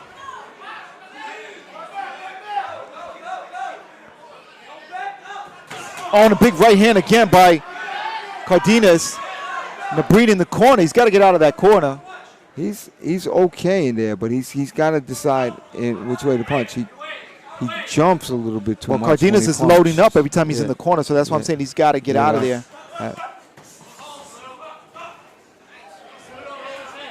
I tell you what, Elvis is really a good boxer and has deceptive movement. He has deceptive quickness on him. We saw him last year. He's made, definitely you see the improvement from last year. Yeah, no, he's really impressing me.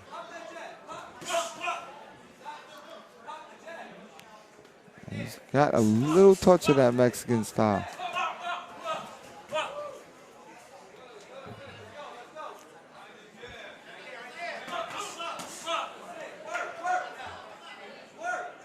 And Elvis Cardenas always catching Nabreed with that left hand. There we go. Yeah, that's a nice moving forward with punching and moving forward, as you say, Dave. Catching Cardenas. Nabreed did. Again, nice double jab there. Gets caught again with that left hand by Cardenas. It's like Cardenas has him timed. Yeah, he really does. But Nabreed is slipping a lot of Cardenas' punches as well, and he's got good defense and has Cardenas timed a little bit as well. Nice right hand there by Nabreed. Last 10 seconds to this bout. Nice body shot by Cardenas, gets answered back by that left hand of Nabreed, and that's the end of the fight. That's the end of this bout. Good job by both men. No, that's this is the second round. I'm sorry, second round. I Right. apologize. Yeah, because it's 3-minute rounds. It's about the same length as a whole fight for the novice. So Wow, some good boxing here this evening, man, here at Really Gleason's good Gym boxing. in Brooklyn, New Yeah. York. We thank you for joining us here on Smoke and Talk Boxing. Thank you for joining us on YouTube. If you be kind enough to share the link, we will be very happy and thankful for you to doing that. Yeah. And just one thing, I think February 6th is when the Ringmasters tournament starts, right? And we're going to be Right, covering that whole tournament At Amazura. at Amazura, Club Amazura in Queens. If you want to join us there, you can go get your tickets. I think you got to go to, USABoxingMetro.com. Right, or Ringmasters Ringmasters official. Yeah, just look it up, Google it. Yeah. You'll be able to get your tickets and you'll be able to see on these. IG. You can Yeah, follow come out it. and support these young men and women Absolutely. in this boxing game, the sport that we love so much. And Nabia just threw like a 60 punch combination. He's just unbelievably fast. And again, answering with that left hand, again, is Elvis Cardenas.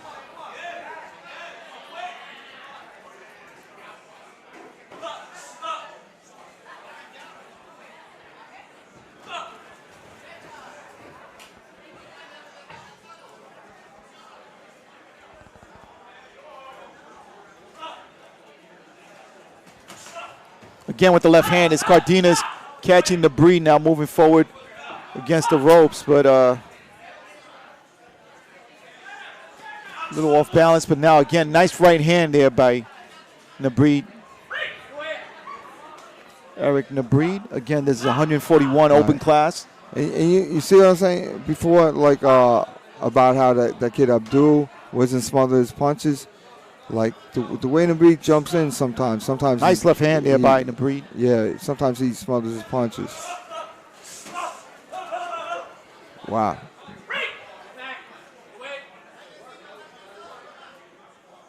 So you're saying Nabreed is smothering his punches when he gets in the inside? Sometimes. And sometimes he's good. Like those punches were real good. And he's fun to watch, Nabreed. His fights are competitive. He's speedy, they're action-packed. He does all kinds of different moves. Oh. Getting a stern warning from the referee. Jay says you ain't talking in here. Yeah, don't talk in the ring. Yeah. Little blood coming out of the nose of Elvis Cardenas. No, Well, I'll Elvis tell you pushing what, forward. Yeah, Elvis got really mad. I don't know what he did, but he must have said something very not nice to him or something like that.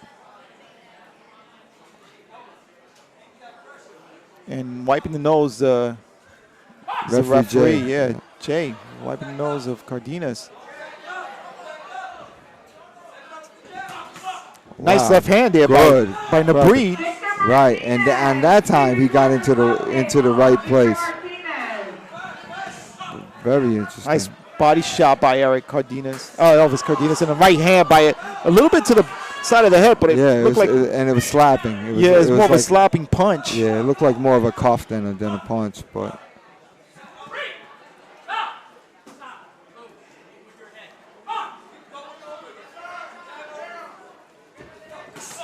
Nice right hand again.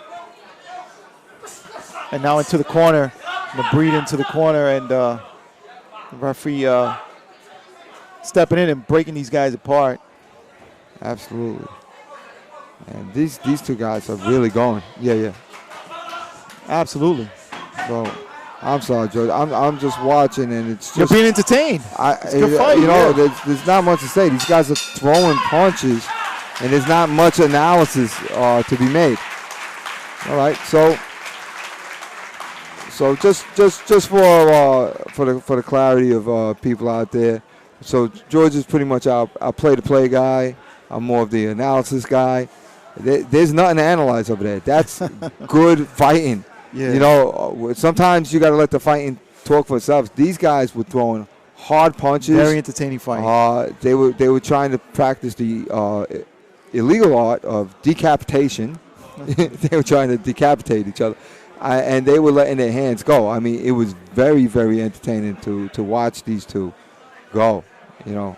Absolutely. Absolutely. All right, so we're going to answer some people here on YouTube. They want to know, Brian fought already. Do we have a Brian on the card or Brian that fought earlier? No, Brian's the last match. I see a Brian in the last match. Is that Brian Cardoso? from Mendez? He's the last bout. This right now is the 7th bout of the evening. We still have a few more. We got 15 bouts scheduled this evening, but one of them dropped out, so we're down to 14. So we got a few more fights. All right, the breed looking good there, Right. and Pretty interesting. And Elvis and you can see they're Cardenas. going to develop.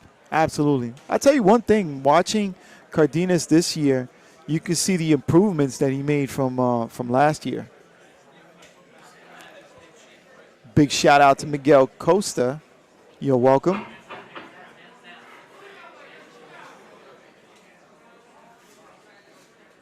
All right, so let's see what the official announcement is. Who took this fight? I don't know. What do you think, Dave? I kind of sided towards Cardenas with this one, Okay. just by an edge, not by much, but just by an edge, Yeah, I agree. and that's overall. I didn't score the rounds, so you know I couldn't tell you. Yeah, that makes It's a sense. split. There you Yeah. go. Winner! Boxing out of the blue corner, Eleventh Cardenas. Yeah, All right, so I had Elvis, but it was overall. I couldn't even score the rounds. right. You know, I mean, basically, if one guy gets beat up bad in the first round and edges out the second and third, he wins. He wins the fight. You know.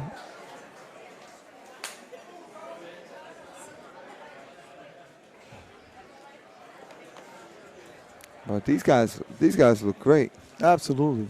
Oh, we got a tall guy. Okay, so yeah, you got a lanky guy coming into the ring now. Right. Tall, lanky. And you got to watch out for these tall fighters because absolutely.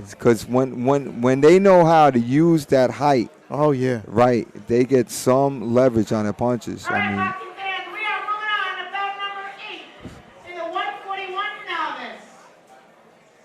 Boxing out of the red corner, representing Eastern Queens Boxing, Chris DeLeon. De Leon. Chris Bayonne. Right. I think we've seen him before. Oh, De Leon. Chris De Leon, not Bayonne. Yeah. Kobe Williams. Kobe. We've seen Kobe. Have we? I think we have. All right. Kobe Williams is in the white T-shirt, black pants. And if you want to know who Chris De Leon is, he's the only one wearing red in the red corner. Okay. All right, this is Let's going to be see. So interesting. the Let's height see. disparity syndrome 100%. and the lefty-righty conundrum. There we go. All right. Let's see what we got. All right, Chris De Leon being the taller of the two with the red. Again, just to update everybody, Kobe Williams with the blue gloves, black headgear. And Kobe Williams seems to be a little bit faster. And let's see how that plays out. And that's what I'm talking about, George. When you just lean forward, over your knee, it's very hard to body punch effectively. And Kobe Williams has a wide stance. He looks comfortable, though. I'll tell you one thing, man. Yeah, because he's very fast. So he can live inside the arm length of Chris De Leon, right? Yes, absolutely. Because if you're fast enough, you don't care. All right, Elliot Freeman, the referee, stepping in, giving him some warnings. I heard sometimes he speaks in Russian and nobody knows what he's saying.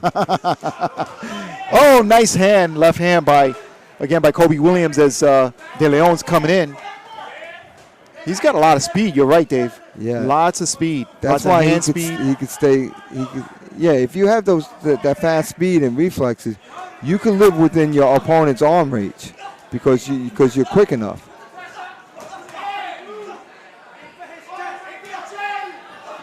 Nice left hand by Kobe Williams. Kobe Williams popping in and out, moving back and forth, getting in and out of the pocket. I mean, I hate that. The pitter-patty to the body. It does nothing. Nothing. Yeah, it's not. Yeah, it does it's not nothing. effective. It doesn't count. Right. It's worthless. It's just a waste of energy. All right, De Leon trying to find Kobe, and punching with him is Kobe. Right. All right. Wow. So let's nice way to end the first round. So let's talk about. So this is a great night for the height disparity syndrome. Absolutely. We also have another lefty-righty conundrum, and this is where you see the opposite of where a person's height works against them. Right. In this case, De Leon's height. Yep. Because Kobe Williams is much faster. And he can live inside of the arm. So how do you combat that if you're that tall guy? And if you're that tall guy, if you're De Leon, what would you do with a Kobe? Like how do you? Well, you have to feint more. And you have to believe in your punches. You have to throw your punches. Right. What you can't do is get gun shy. You have to just you have to stick with the jab. You have to throw your punches. If he slides in on a jab, you have to throw the right hand where you think he's going to slide into. Now, let me ask you a question. Is that easier said than done? Of course. That's why I'm a coach, and that's why I'm not in there. Because both these kids will beat me up. All right, Ilya is stopping the action for warning again. I'm not sure what that's Ilya about. would beat me up, too, as he's speaking Russian to me. Right. So Williams is just got in there and landed a punch because he's fast. They're definitely fast. They're slipping out of the punches is Kobe. Right. And De Leon having a hard time now. Right. And Kobe hanging on a little bit, pushing De Leon back. But what are you going to say, Dave? I'm sorry. Yeah, no, and De Leon has to get his feet under control. When Kobe comes in, he kind of loses his control of his feet on the inside. Right, that's what De Leon has to do, and he has to jab. You have to. It doesn't matter if it's a lefty-righty conundrum or the guy's faster than you. You still have to jab. Stopping the jab is stopping the fight. That's what you got to do. That left hand of Kobe's finding its mark. When they get in close, and he's doing a great job here. Fighting this taller opponent. Right, because De Leon did land some right hands this round. He definitely did land some right hands. Again, he landed a right hand. So he's kind of like pawing with his left. The left hand, yeah. Right. He's finding the left hand is finding its mark again. Right. Again, nice. Wow. Again with that left hand. Nice. Finding his mark again and again throughout this fight in this second round. And that's Kobe Williams doing like a little bit of a semi-shoulder roll. He's doing like he's making a move and throwing a straight left. He did it like 3 times, and they landed every time. That was that long reach of De Leon that worked that time. Again, now the left hand again being effective here for Kobe. Yeah. Kobe with that lead hand, left. That lead left. It's quick as anything. He's very, very fast. 100%, man. It's very, very quick. De Leon having a little trouble with Kobe. Yeah, a little bit, but this is a great fight for De Leon. Absolutely, absolutely. Again, what do? This is what you do. This is how you're gonna, I guess. How you're gonna get better? If you don't fight these guys. Yeah, absolutely. So with speed, how do you handle that kind of speed? You have to stick to the basics. You can't outspeed speed if you're not faster. Right. So you have to stick to the basics. You got to throw your jab. You got to throw double jabs. You throw feints in them. You mix it up a little bit, and then you kind of picture where he's going to be. Kobe is throwing that lead left hand. You gotta just kind of anticipate and say, all right, he's throwing that lead hand. Boom! I'm going to try to get there with the right first. So if he turns into it, he'll turn into your right hand. Things like that. But basically, you got to stick to the basics. All right, so some shout outs here to Dylan Lara. Thank you for tuning in. And also another shout out to Miguel Costa. Thank you for tuning here on Smoker Talk Boxing. Nice way to slip there by Kobe. Slipping those punches. Yeah, but if you just saw, De Leon did land a right hand just now. So he right, I don't know. Yeah, he's trying to. He's measuring him, right? He's trying to measure, but and try to block him a little bit. Oh, I like that. De Leon put both arms out, and it looked like an albatross or something. It was some huge bird. Yeah, man. In front of us. And Kobe, let me tell you, Kobe's really pushing De Leon and pushing the action, trying to make this fight. I mean, a nice left hand again by Kobe. Lost that lead left. Lead left again. Yeah. Now with the right hand.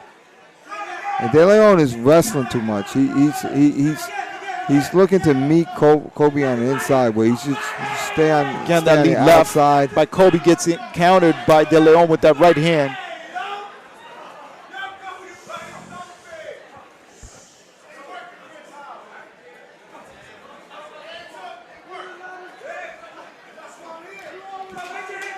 I tell you, De Leon is doing better. I think Kobe's a little bit tired, and De Leon is doing pretty good now. Yeah, snapping that left hand now, that jab.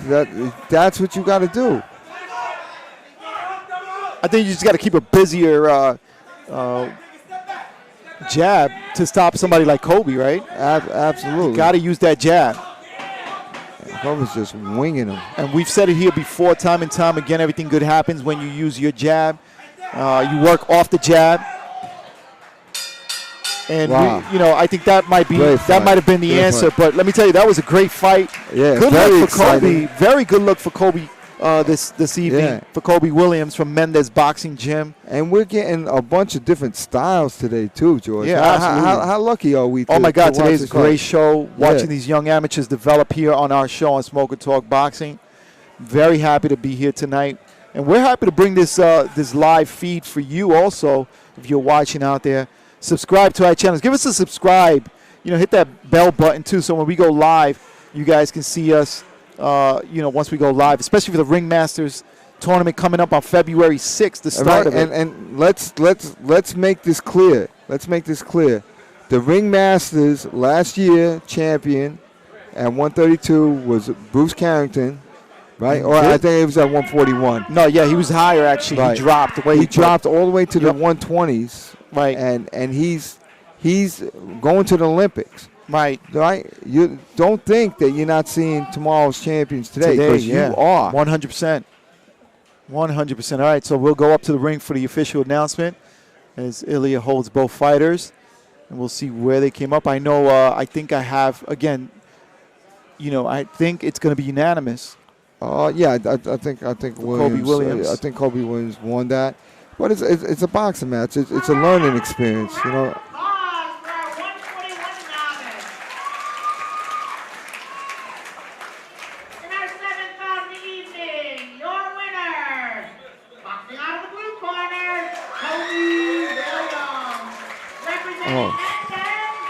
All right, from Mendez Boxing Gym, Kobe Williams takes the W there.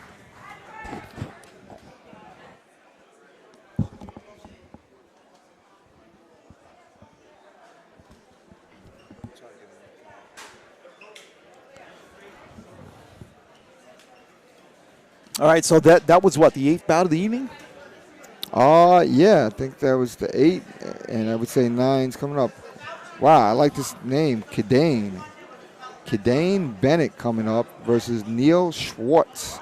Yeah. I like these names. Schwartz, Kidane. It's all in the name. Bennett. I like him. All right, here we're live here in Gleason's in downtown Brooklyn. And this area of Brooklyn is called what? This is called Dumbo.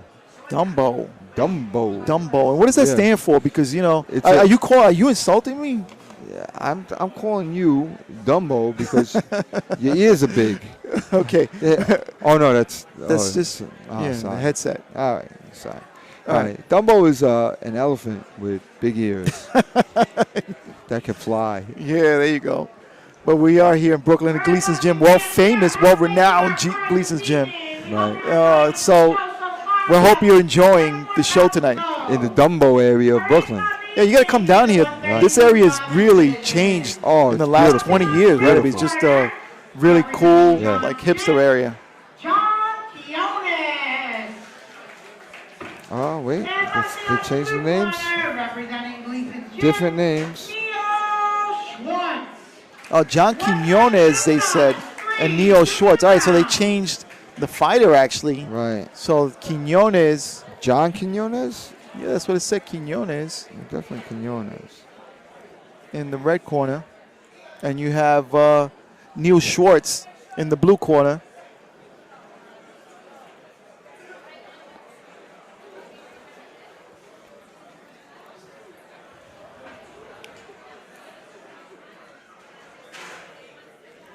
Okay. So you got red corner, blue corner, pretty easy to tell them apart. Neil Schwartz from Gleason's Gym and John Quinones from Lord knows where. Yeah, they didn't tell us. I mean, they switched Yeah. them out at the last minute there. All right, so Neil Schwartz in the blue shorts. And we got the lefty-righty conundrum coming on. All right. And a little bit of a height disparity syndrome going. Neil Schwartz looks a little, nervous, jumpy, Yep. and Quinones looks a little bit more relaxed in there. All right. So this is good. This is novice fighters learning how to fight, and let's see how they do when they step up to the plate. And right away you see Quinones is throws his hands in straight punching, keeps his stance, and then Neil Schwartz is getting hit. Yeah, getting hit to the head. He has a high Right. guard, but Quinones is making his way right through the guard Yeah. and connecting. And again, with Right. that right hand, I think there's going to be a standing 8 count for Neil Yeah. Schwartz. He gets the Right. standing 8. And Neil Schwartz is obviously a newbie. You know, he's learning the game of boxing, and he's going in hard. He's going, kudos to him. He's Absolutely. He's Absolutely. jumping in there. It takes a lot of guts to jump Yeah. in here for people that have never been inside of a ring. And a lot of Yeah. people get nervous about getting inside the ring, but you see Schwartz here right now jumping in. Another standing 8 count Right. as And the referee. Do we have her name? No, I don't know. I got to get her name. All right. Schwartz putting his gloves up, saying he Right. wants to continue. Okay. All right. And let's see. And Quinones is coming forward. And again, Getting caught. I think this is about it. This might be it. I think she's gonna Yeah. stop this if it continues. Right. Well, he made it out of the round. Yeah. But that was not a good round for Neil Schwartz. Schwartz. Yeah, but again, he's this Right, first this- time probably in the. I think they're gonna stop the bout. I see his corner there. It looked like he was gonna take his headgear off.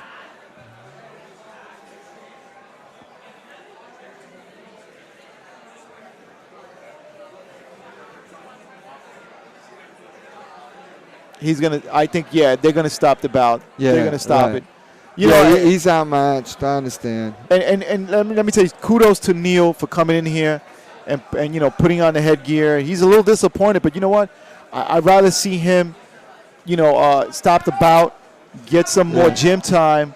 Yeah, this is part of learning, but he doesn't look well versed in sparring. Like he didn't react right.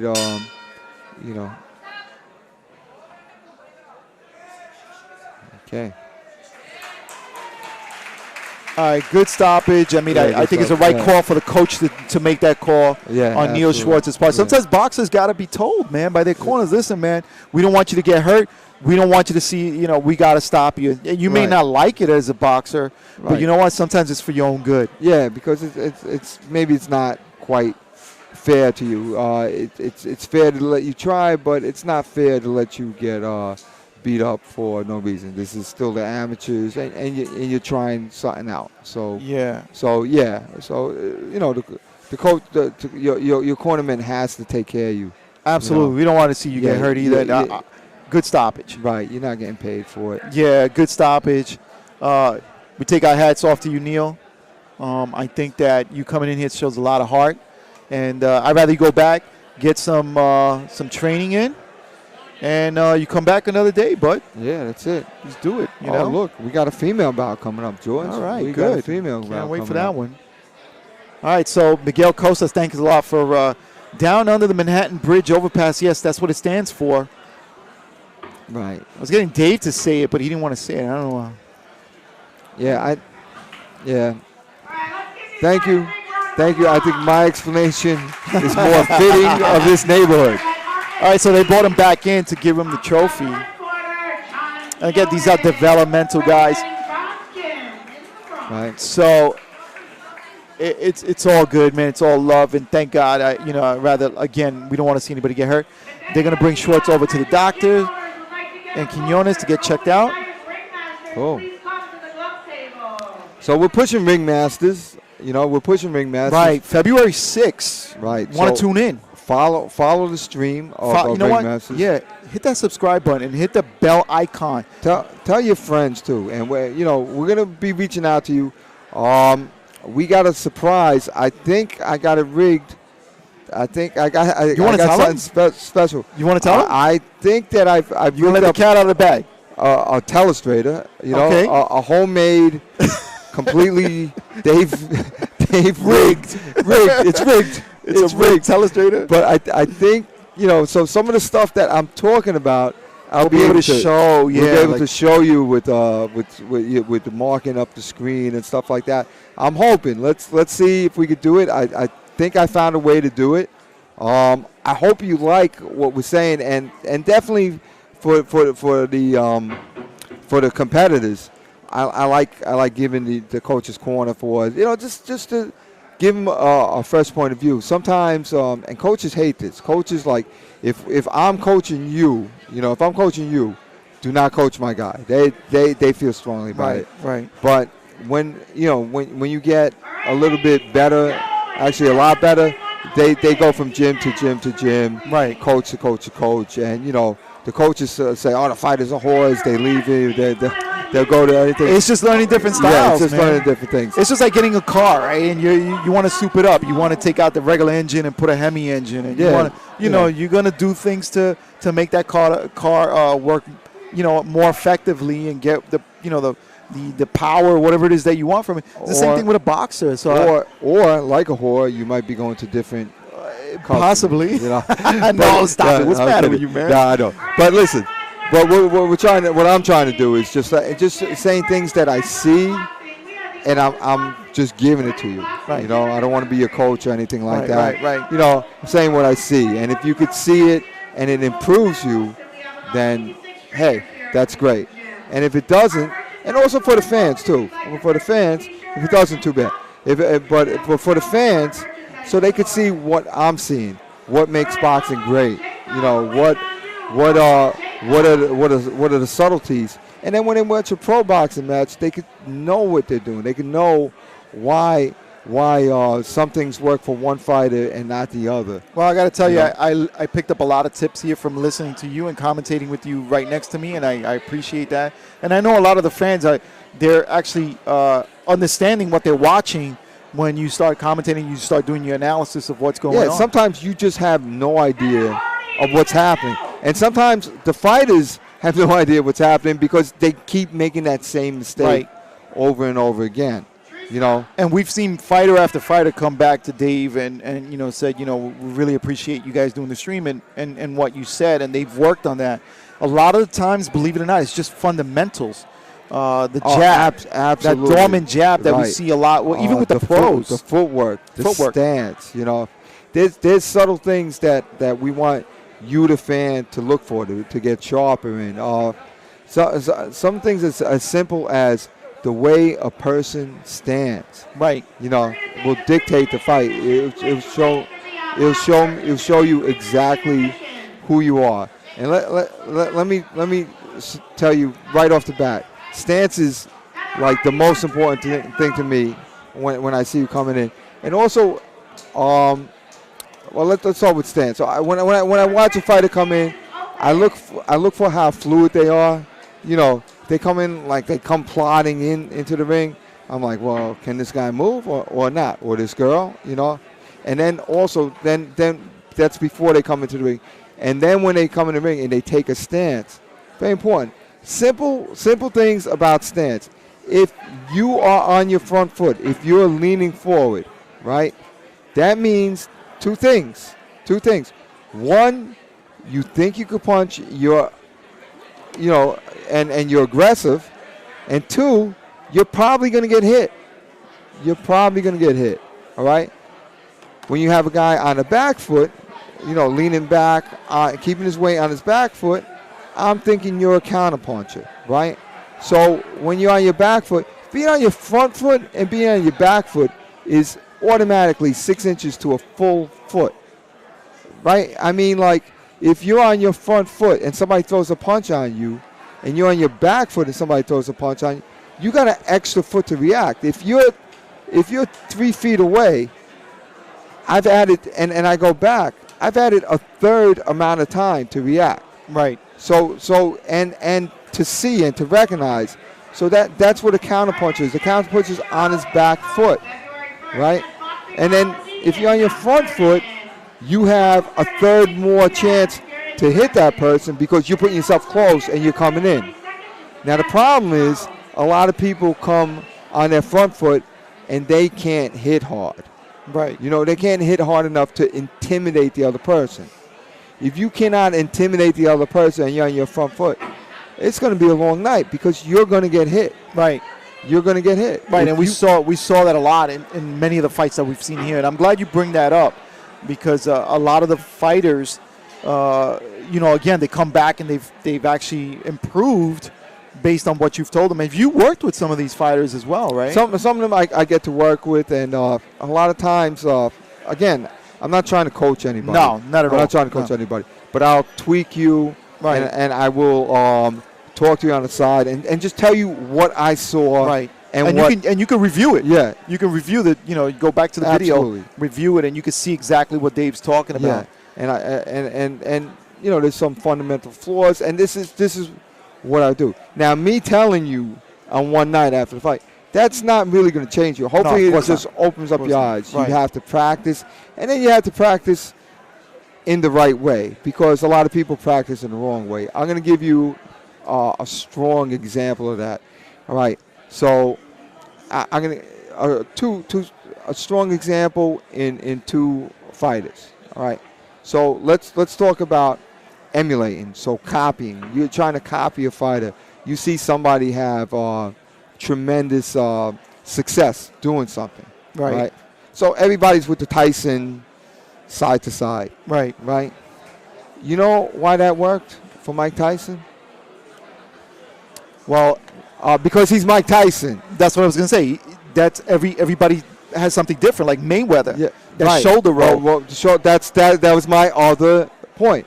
So it was Mayweather with his shoulder roll. Yeah, right? and I see a lot of guys trying to emulate that. And look, you know why it works for Mayweather? Because he's Money Mayweather. Yeah, he's that. That's his style. His father is a champion boxer. His uncle is a champion boxer.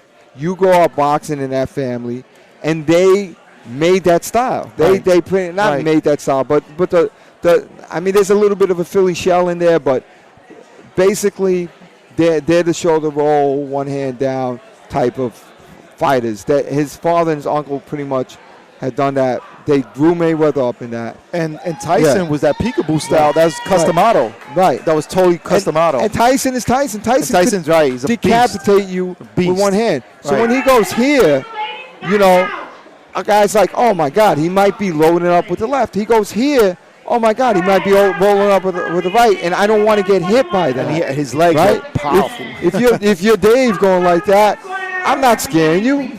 I'm not scaring you. You're like, yeah, you do that all you want. I'm not afraid of that. Boom. It don't work. It don't work. Oh my gosh. Go with the basics. All right, let's get these. Okay. We got a girl fight coming up. Women boxing. Right. They're not girls, they're women. Oh yeah, and they are dangerous. All right, Gavansta Patusilia. Oh my gosh. Gavansta. All right, we're gonna just call her Gavansta. She's Gavansta the monster. a monster. With the height disparity syndrome. She's a taller girl. She's like a taller She's like lady. a gangster monster. Taller woman. Yeah. And Jacob Pavilius. Jacob, yeah, Jacob. Pavilius. We've Jacob. seen Jacob. Yeah, Jacob I think fought last year on one of the shows. She fought. We've seen Jacob. in the Yeah, ring absolutely. masters, Jacob was in the Ring Masters as well. yeah. And she's a good boxer. Yes, she is. And Gavansta Pantsuya, whatever. Yeah. Suyaya. We apologize for chopping up your name, Gavansta. All right. But then you should expect it by now. Yeah. And If you know us, oh. And again, another height disparity syndrome. Yeah, and that overhand right coming wickedly fast from Jacob. Right. But Gavansta hit her with a good jab that got her off balance. Also caught her between steps. Heather Hardy in the corner of Gavansta. Wow. Big right again by Javanka. Yeah. Answering is Gavansta. Right. And I don't know if it hit hard because I think she kind of slaps with it. Just from the noise it made. It didn't make a thud. It made that slapping sound. It looked good, though, Dave. Yeah, it really did look good. Oh, nice right hand. And answered with a right is Gavansta. And they're wrestling a little bit, but they break. And how about this? Referee female, and you got two female boxers. And that's what boxing is coming into. Yeah, absolutely. We Getting encourage very it. We excited. like it. And Gavansta's jab is not crisp anymore. It was crisp at the beginning, but now she's a little hesitant, and that's not going to keep Jacob off of her. You got to snap that jab. If you Yeah, and I hear if you're pawing with the jab and you're tentative with the jab, that's inviting the other person in because you're saying that you're not gonna hit him hard. Wow, Jacob hit him in the back twice, and then in the leg. That's gangster. That's Gavansta. All right, here we go. Trying to get in with the uppercut was Jacob. But she threw it. She wasn't really committed with that. Yeah, she's throwing some wild punches From all angles, right? Yeah, Like they're so- coming from all angles. All right, so we got Gavansta is throwing. She was throwing a nice crisp jab in the beginning, and now she's being a little tentative after getting hit with a couple of those overhand rights by Jacob. And then Jacob, on the other hand, is doing the home run swing. What's the problem with home run hitters, George, in baseball? They swing a lot, they miss a lot, they strike out a lot. Right, but what is their main problem? Their main problem is that they try for the home run instead of letting it come. Right, okay. And Jacob is kind of doing that now. She's trying for that home run punch. She's just let it come.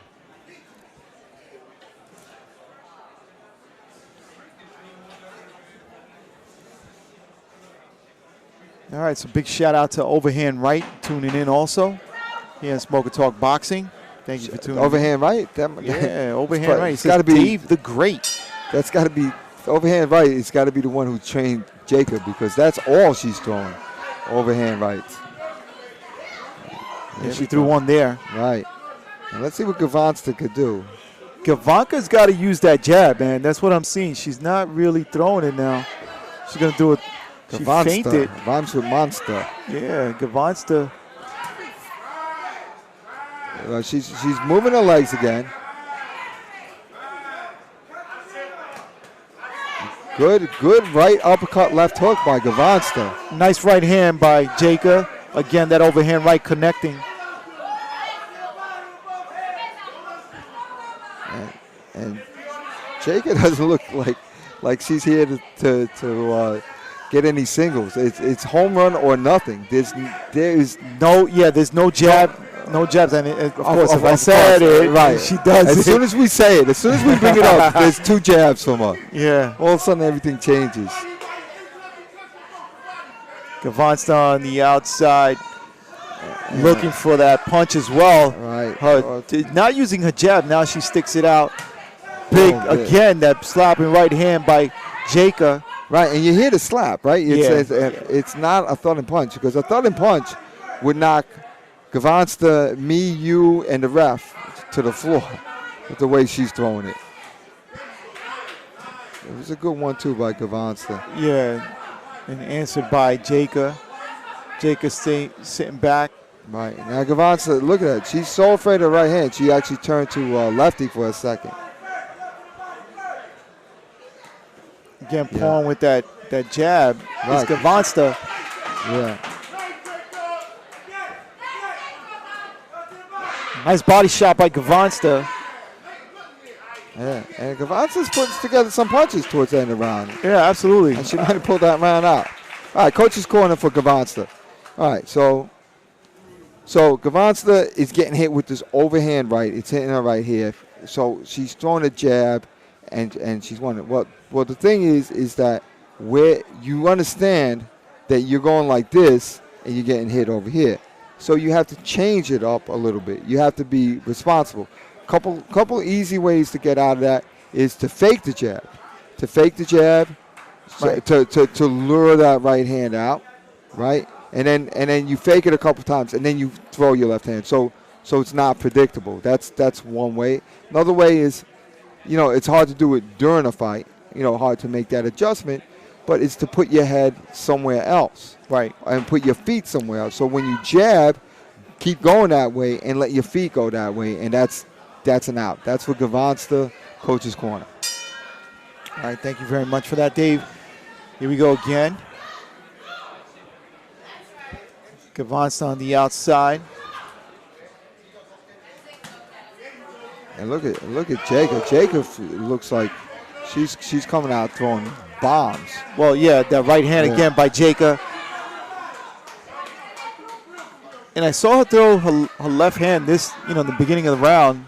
With the power punch, right? Yeah, but again, she's not doing it. Slipping punches there, but not throwing anything back. Another right hand, overhand right. Now coming up with the uppercut. Oh, And Gavonsta said, lure her in. Tell her, Yeah. bring it in. Bring it in. She's got the torque, Gavonsta, but she's got to punch with it. You got to have the punch with the tip. Torque to torque. You got to punch the punch. Bernard, take the water off the ring.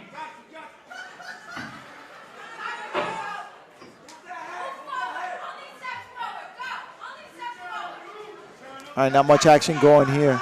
No. But again,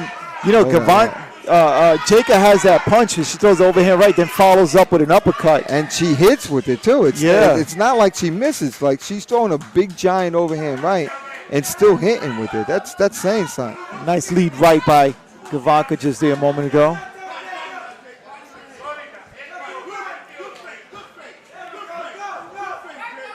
Fainting with that punch is Gavonsta, but again, both of them are. I don't know if they ran out of gas. Again, the big right hand by Jacob. It's amazing how many times that she could throw it and land it. Well, I think the arm of Gavonsta, that left arm, she keeps it low. Body shot there by Gavonsta. Again, that right hand connecting from Jacob. Jacob again following up with that right uppercut that I said. Every time she throws that right hand, she follows up. The next punch is usually that uppercut.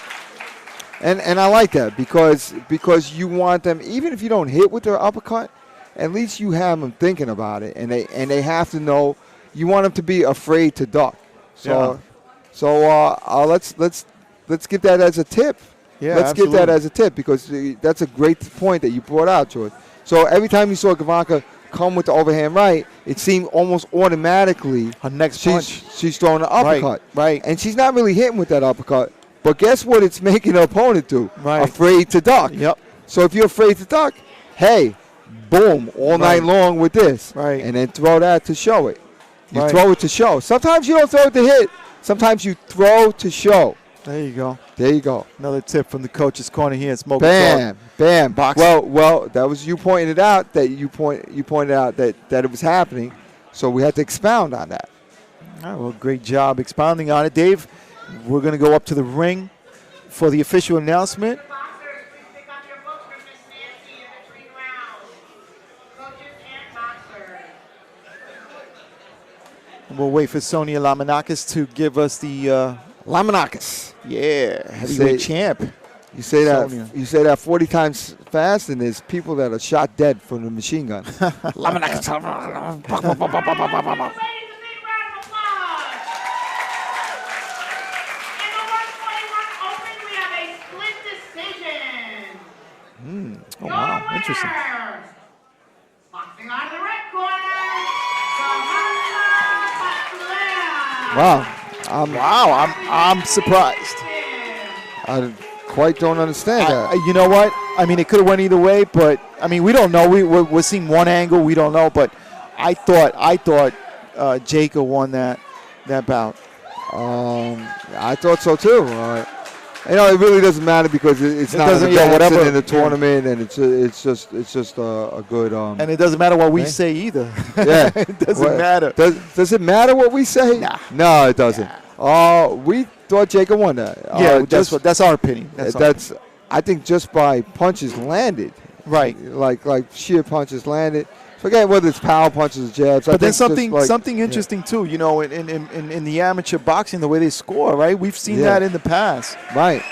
Maybe these are judges in training, and that's not to take anything away from Absolutely Gavonsta. not. Absolutely. Gavonsta fought a good fight. She sure did. She sure did. You know, but we just thought that Jacob landed more punches.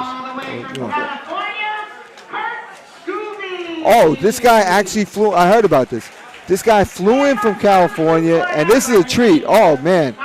Tomorrow's champions today, good boxing. You got it right here in this little hole in the wall in Dumbo.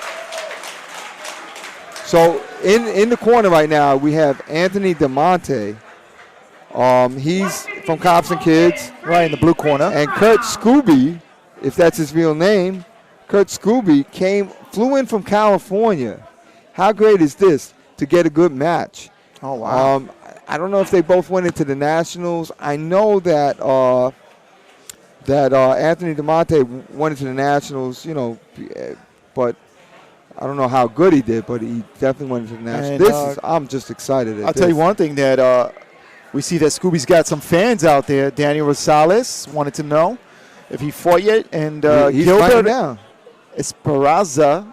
Isn't that like Hope or something like he that? said, knockout time. Let's go, Scooby. It's Scooby time. Scooby-Dooby-Doo. Let's see if there's some Scooby snacks being delivered today. All right. Or is it a Scooby attack? Which one is it? All right, and we see... who wins, Scooby or the Ghost? Yeah, you Who know. wins? Who wins? And Diamante, Diamante. Anthony Diamante from New York New City York City Cops Cops and and Kids. Yeah. Very fast.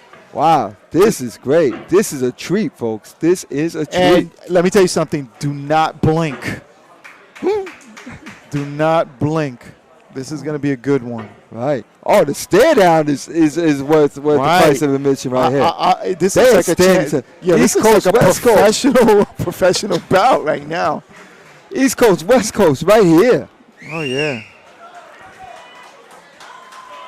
Look at that. Otto Bryan Pat already Russo fought. with his arm in the sling is working the corner. What is he doing? Put your arm back in the sling, Patty Russo. Put your arm back in the sling. All right, here we go. Round number 1. All right. Anthony starts with that jab, answered by Scooby. I like saying Scooby, man. I like This it. is It's cool. fun. Yeah. Scooby looks like a strong guy, man. A lot of muscle.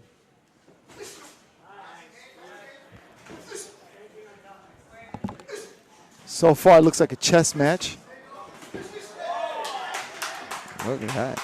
Good jabs being thrown by both of them. Yeah, Scooby absolutely. landed a couple of good jabs To the body, Scooby DeMonte. answered by DeMonte now. Now they get tangled.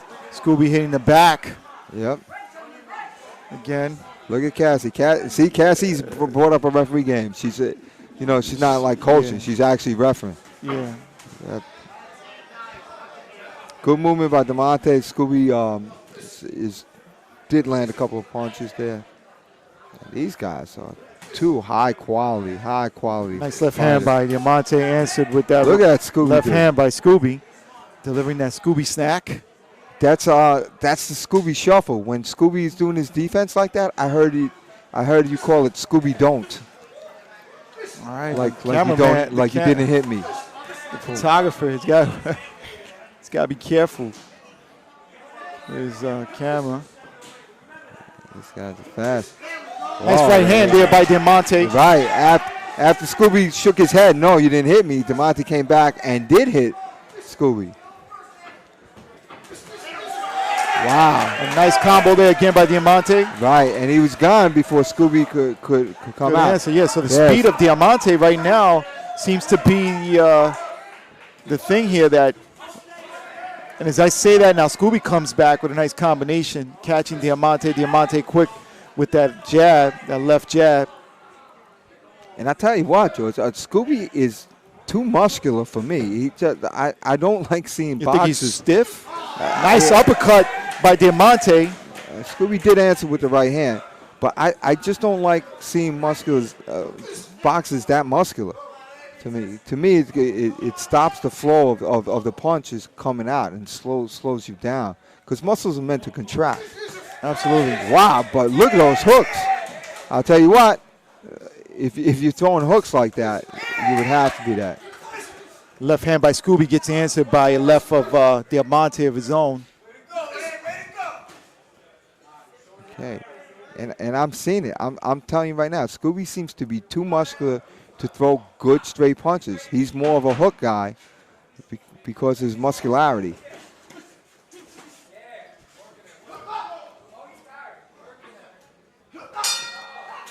Good first round. Okay, so let's talk about muscularness. All right, Yeah. this guy Scooby is tremendously muscular. Yeah, he I is. mean, He's a big guy. his biceps are knots, and I believe that stops you from getting your arms out fast, or even what you call it, Extension? extending them. Right. But he's throwing nasty hooks because Right. now you're tight. right. So just by looking at a person's muscularity, you could kind of see physique, where right? Yeah. that physique. So this guy Scooby's made for hooks. I mean, he does move well, but to me, he doesn't have as good of a jab and as good of a straight right hand as Diamante because of his muscularity. And you can see Diamante also has muscles. The only thing is his muscles are longer. They're longer. Seems like more of a boxer's stretched type out. build, Yeah, right? yeah, And- more and- stretched out. And yeah. that's what you're looking for in the fight game. So you see, he seems a little bit more limber because of it. Right. Although Scooby's footwork is good, they both have excellent footwork. They both have excellent head movement, excellent speed. Oh, nice left hand, counter left hand by Diamante. looked like Scooby it. was off balance on that one, Right. but it just pushed him enough to make it look good. Absolutely. A little Okay. clash of the heads there between both men. Yeah. And I want to see how Scooby does on the inside. He got in the inside with there's that hook. There's that hook. You see, oh, look at that. And I tell you what, with those huge biceps, that's what Scooby should be. And Scooby's holding on to Diamante's hand, which is which Getting a casts warning. Yeah. which is silly to me because he's on the inside there. He should get both hands going. I know that's what he wanted to do. Let him go. Don't worry about the holding. See, inside here, that's where Scooby should be really taking charge. Absolutely, with those, yeah, Yeah, with the- absolutely. You Those wanna put muscles, the- and yeah. the hooks. Absolutely. That guy is made for the inside. Absolutely. All right, and I mean, Diamante- we've never seen him before, but I tell you, I'd like to see some of his past fights. Yeah. Woody That's- Roundtable. Working the corner there. Diamante moving out of the corner, trying to move out of the corner. Scooby holding on. So good move by Diamante. Good spin out, and a good hook. I think he hooked him in the thigh. It was so low. It was so low he didn't have to worry about his private parts. Diamante landed a hook. Good crisp punch by Diamante.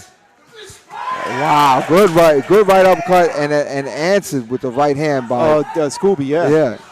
Look at these guys. He's going. Wow, they're starting to exchange now. They really look good. And this guy flew in from California with a purpose. Absolutely. Scooby did. Big right hand by Scooby pushes Diamante towards the ropes.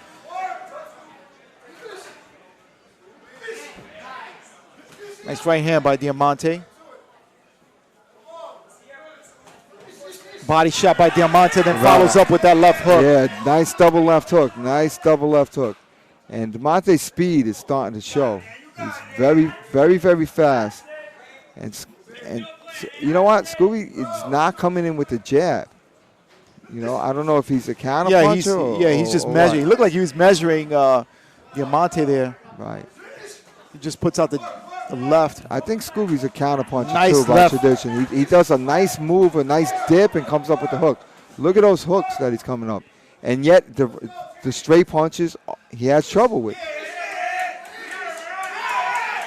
Nice straight right hand by Diamante. Yes, and answered by hook by Scooby. You know, the other thing with having a muscular physique like that, you know, your body requires a lot of oxygen to stay,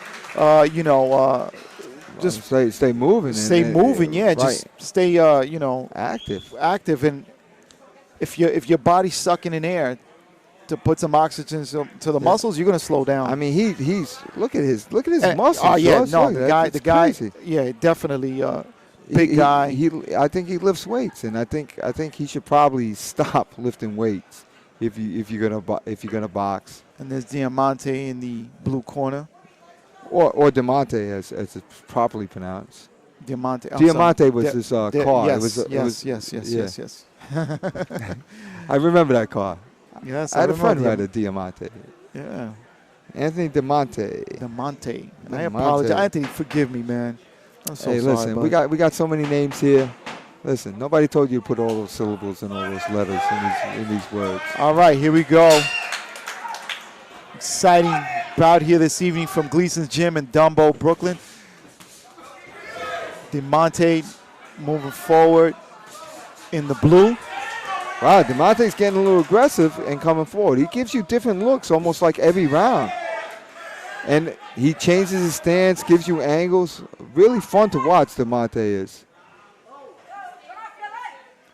All right, stopping the fight because somebody's recording. Yeah, that's a good with their reason light. to stop a fight. Yeah, Oh, my goodness. one of the Oh, phone lights. Yeah. Oh, man. I tell you what, Scooby just did a nice counter uppercut. And he didn't catch Diamante all the way. If he did, the fight would have just changed because he's obviously strong. Now, Diamante is kind of like bullying Scooby right now. Think that maybe he feels he's real relaxed, and that's why he's doing that. I think he's just changing up the look. I think Diamante is a complete fighter, and not Nice only combination by Diamante. Right, he'll do different things to you. He'll bully you. He'll push you. He'll fight you on the inside. He'll fight you on the outside. Diamante is really something to look at. You know, he'll give you different looks, and that's Mayweather-esque. Like Mayweather, you're never fighting the same fighter. Sometimes he's holding you. Sometimes he's out jabbing you. You know. So. Yeah. All right, nice uppercut there by Diamante. Another uppercut by Diamante. Another uppercut. 3 uppercuts by Diamante. Right. Scooby get one hook in there, but. Nice left by Diamante. Scooby trying to answer with that left. Right. And Scooby needs a jab. He needs a jab. There's no way that you can be. There's no way that you can be. What you call it? Boxing somebody like Diamante's caliber without throwing your jab. And just as I say, there's Scooby's jab. Like he. Look at this. Diamante is all different angles, inside, outside. Absolutely. He's got more angles than a protractor. Oh my gosh. And they got a lot of angles, those protractors. Yeah. And he's also a little bit like, he's got the tricks too. He holds on. He's got the dirty tricks too. You know, wow! Look at Demonte. Wow. Being pushed and punching while he's being pushed. Demonte. He's holding. He's hitting. He's playing around. He's putting his chest and shoulder on the guy. Then, very, very, very interesting. And Scooby flew out from California. This is a good fight for him. I like that he Scooby. can watch. I tell you, I like Scooby. I like to see him again, man. This man is. It was like a treat, George. Yes, we got a treat. Yes, we did. You know, what did we get, George? What was our treat? A Scooby snack. Absolutely. That's right. We got a Scooby snack tonight. Yes. Thank you, California, for sending out Scooby. I like to see him again, man. Yeah, I like him. Great show. Yeah. I really want to ask him, does he lift weights? I'm going to ask him, George. I'm going to slip out there. No, wait until he's going to come on over. We'll get him. We'll get him when he comes on over. I just want to ask a question. Just ask a question. You handle the. All right, we're going to wait for the official announcement. Great fight here tonight from Dumbo, Brooklyn, New York. Listen, you want to tune in on February 6th when we're going to have the Ring Masters tournament starting. And we're going to cover that whole tournament for you. I think it's about 20 fights. Great fight. Demonte trying to get the crowd riled up, and he does. Good sportsmanship by both these men. Man, this was a great fight. Great fight for these guys. So you want to tune in, like I said, on February 6th here on Smoke and Talk. Hit that subscribe button and that bell so you can get notifications when we go live. He flew by himself. That's not his cornerman. So, okay. But he is way too muscular to box. For me, it looks like a football player, to be honest with you. Got that thick neck, right? Yeah, maybe he plays football and also boxes. Probably. He's probably one of those athletes that plays multiple sports. Yeah, absolutely. And he's definitely an athlete. Yeah, definitely. You know, definitely an athlete.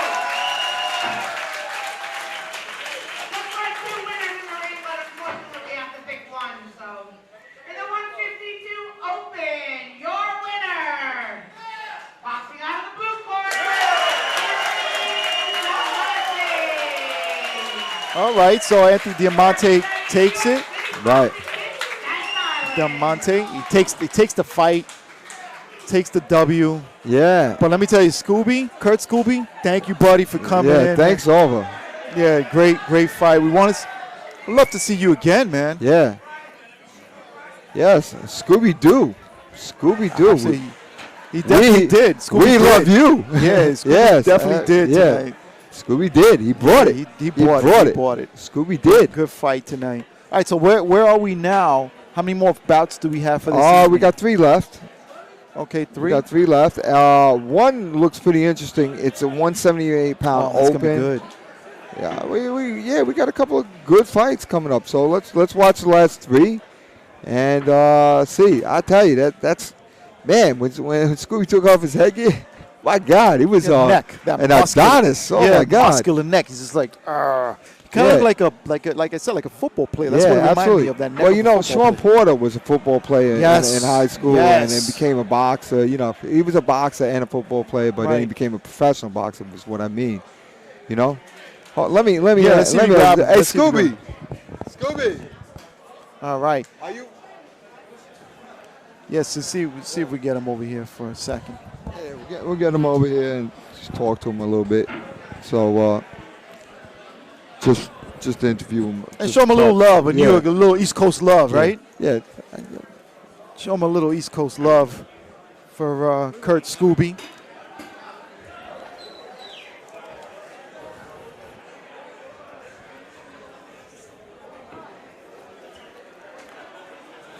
All right, so we're gonna talk to him. Remember, Sean Porter was a football player, and he was actually 165 in the amateurs, and then obviously became a professional and went to, welterweight. Right. But then also, there he is. Welterweight. Hey, come here. Come yeah, throw this on. Throw this on. Yeah, there you go. Hey, Kurt. Right. First of all, let me bring this camera on over. This Right. is we're Smoker Talk. I'm sorry, Smoker Talk Boxing here in New York. Right. We feature all the amateurs. I don't know if you know us, but Well, you know us now. And we know us now. you. And now we know you. What are you, a multiple sport athlete or something like that? I broke my back. What's that? I broke my back. Hold on. Oh, wait, turn them on. Turn them on. Go ahead. I broke my back. Okay, wait a minute. No, he's referring to Mike Tyson. Spinal. Spinal. I want his kids. I want his kids. He's referring to Mike I Tyson. want his kids. Spinal. I don't believe Scooby did that. Spinal. I want his kids. Now, Scooby. Oh, my Kurt, God. First of all, thank you and welcome Thank to you, New thank York, you. buddy. You put on a hell Is of your a real show. name Scooby? Kurt Scooby. Yeah, it is. Kurt Yeah, Scooby, Okay. yeah. All right. All right, hang out with us for a minute. We're doing the 178s here. Up top. Up top. Okay. I don't know what happened. All right, they stopped that.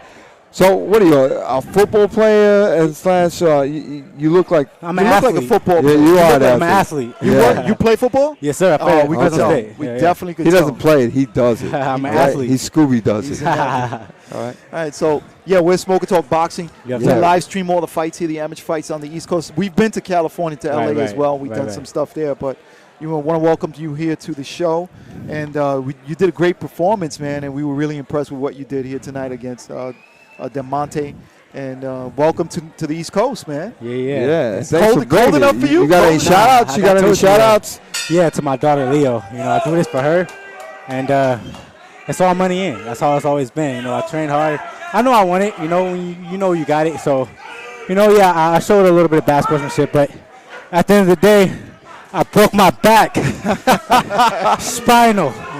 All right, Scooby. Thank you. Thank you. And Scooby did break his back. Yes, sir. Well, All thank you right. for joining us, buddy. And we'd like to see you again, man. Is there any way that we could follow you or people could follow you that watch your fight this evening? Yeah, of course, man. My Instagram is channel2scoob. Yeah, just follow me there and show some love because I'm always working out. We can always be workout buddies through online and can send some workouts in. Awesome. All right, so in front of us now, 178 pounds open. We got Ozays Matthews from Eastern Queens Boxing Club and George Savoli from Mendez. And if this is this, I'm trying to think if it's the same George Savoli. All right, we saw Ozays. He's yeah. going to be joining the Ringmasters tournament this year. He's the taller of the two. Oh, tall. So you got the lefty-righty conundrum going on. Right. And a your height height disparity. disparity syndrome. By the way, both these men are joining the Ringmasters tournament this year for 2020. And this is a preview of that. I might just be back just for that. Yeah, absolutely. We gotta ask if Anthony DeMonte will be there. Yeah, he'll be gotta there. ask. Oh, he will? Absolutely. Absolutely. Kurt Scooby will be there. Okay. Kurt Scooby will be there. I think you might have to live in the area to Oh fight. yeah, I'll fly out here. You Right. know, get the money in and work in. Cool. I love it out here. I love the East Coast people. It's just Awesome. the weather. All right. So George Savale is in red, and Ozaze Matthews is your taller Ozaze, fighter. Ozaze on the outside gets Right. caught by what is it? Gergo. Just call him Gergo, Gergo. Gergo in the red. And I'm pretty sure Gergo had won the Ringmasters at 201. I'm almost positive that's him. And I heard he slimmed down. And so I'm not sure. I think he came down from 201.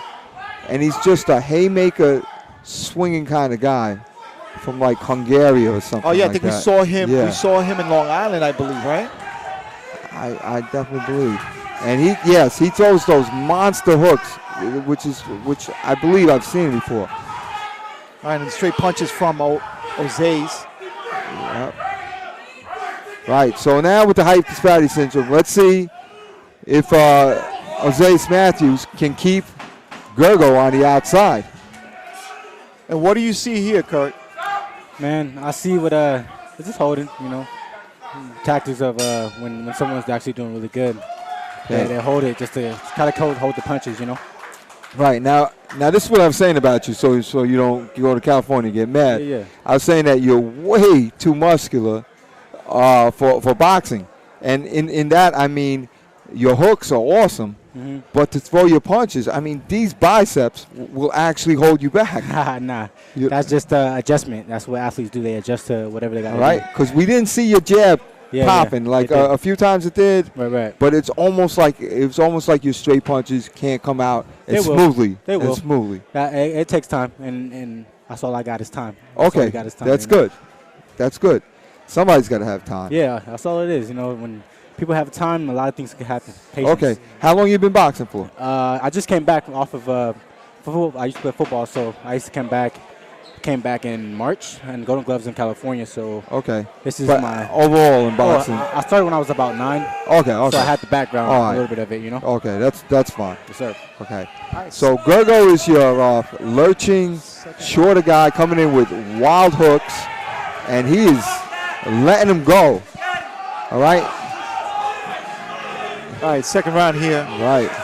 And Matthews Jose had his high guard, Yeah, Jose, and he threw a good body shot he himself. sure did with that right hand. Yeah, he threw a nice right hook. Now he's got to land that jab. He's got the distance. He's got to keep that distance. And that's what I mean. The distance only helps you if you can keep it and if you can land. Otherwise, you have somebody inside your arms, and those long arms don't help at all unless you can fight inside like you're a regular ball. And he does. He does. Real nice inside punching. And I love it. Just when you think that something's going to happen one way, it happens the other. I gotta take that. I Yeah. gotta take that from him. And he's tall, and he can fight on the inside, Matthews can. Let's see what Gergo comes back with. And Gergo doesn't have much of a jab. He is like a caveman, like on the inside. And Matthews is showing me something. He's showing me that he can fight on the inside for a tall guy. He's picking his spots. Nice uppercut. Nice right uppercut. Nice combination there by Matthews.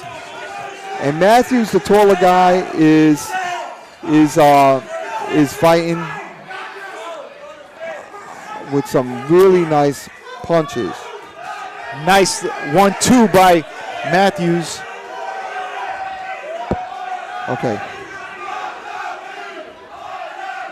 So, There you go. all right. Let's turn this down or something.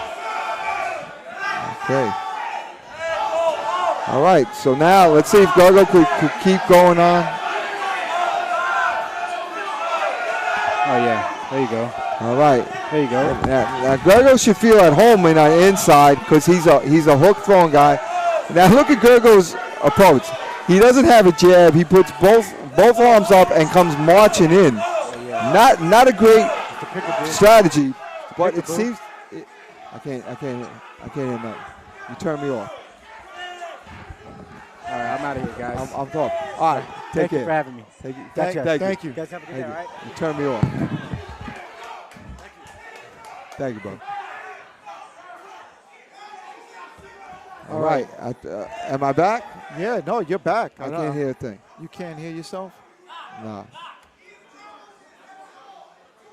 Can you hear yourself? 1, 2, Test. 1, 2. Yeah, I can hear Okay. now. I can hear. Here we go. Okay. We got a little All technical right. difficulty there. We apologize for that. Okay. What happened in the ring just now? All right. No, this I guy just left. missed it. Okay.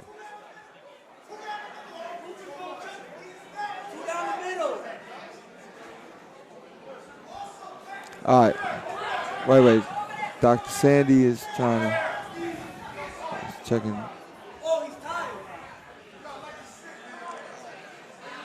Looks like a headgear malfunction. Okay, so we had a little bit of technical difficulty, but Sorry about that. some sound audio issues.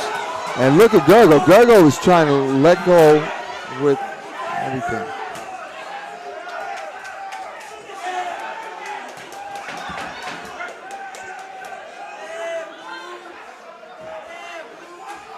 All right, we apologize for that. Okay.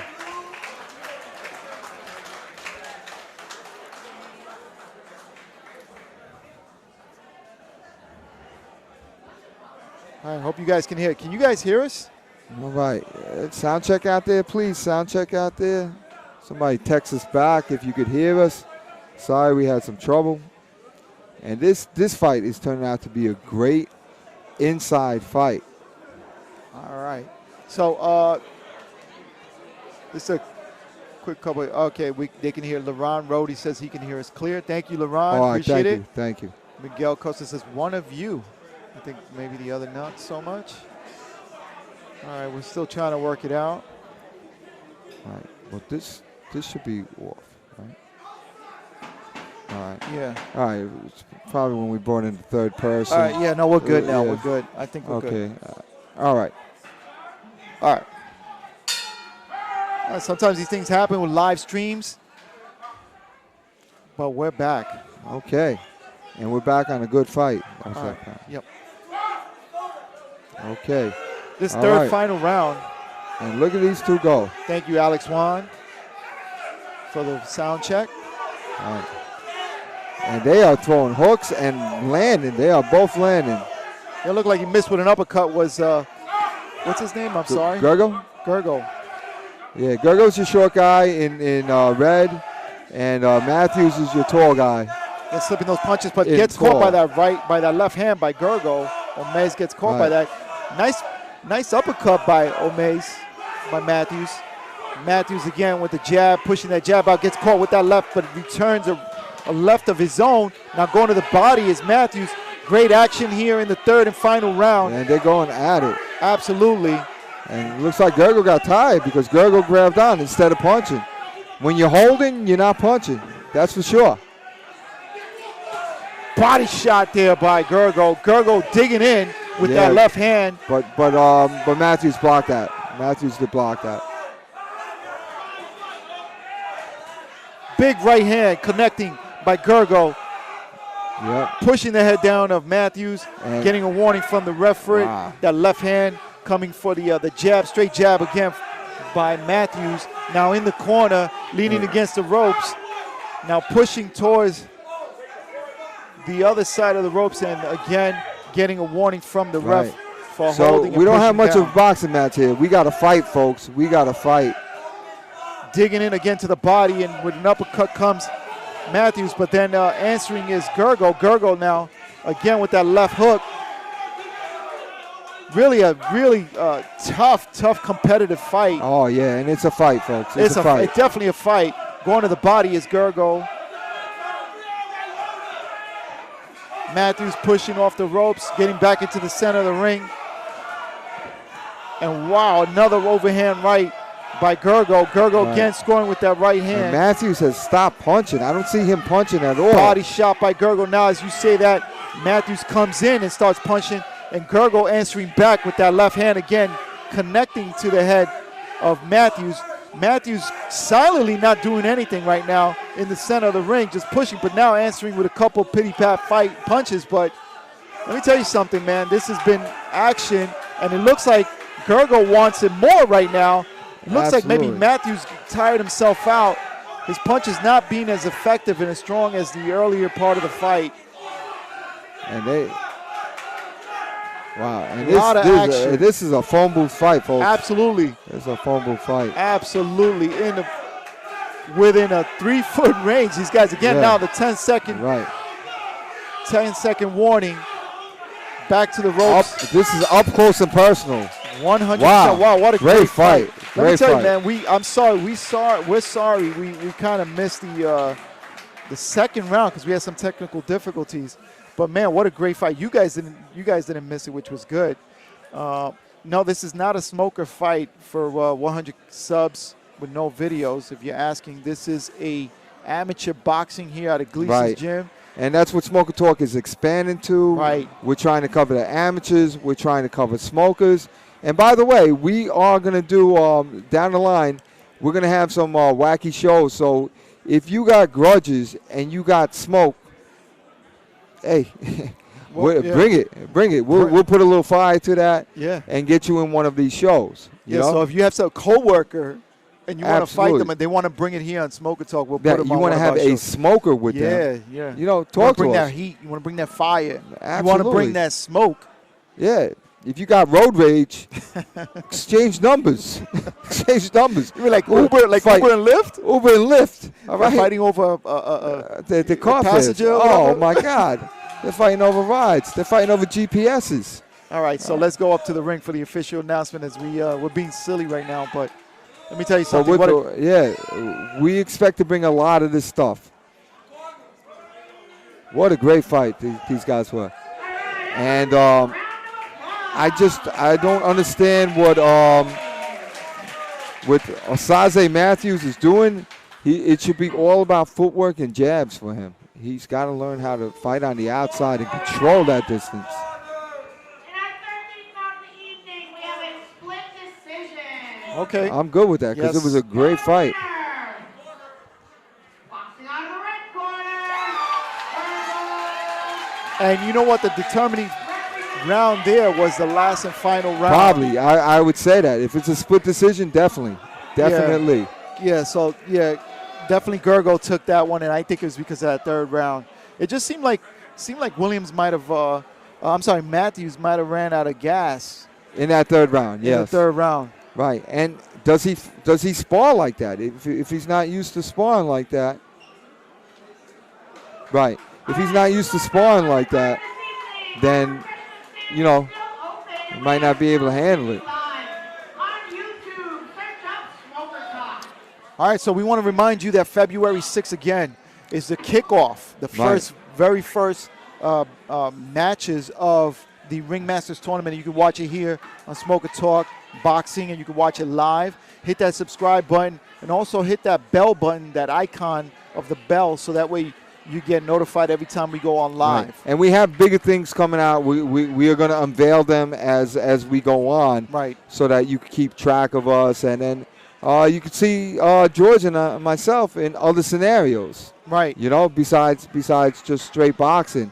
And we think that, and we believe that you're going to find this very interesting. That the stuff that we're going to put. We're going to we're going to put on cop stories, actual cop stories from cops, straight from cops, and we'll just talk about them. And it's just like you get a different point of view of what's going on. They're not going to be, believe me, they're not going to be superhero stories or anything like that. They're going to be A lot of funny, a lot of funny stuff, little stuff that we're doing. tidbits and doing it to entertain parts you. of life. Yeah, But our main focus is, of course, the Smoker Talk Boxing.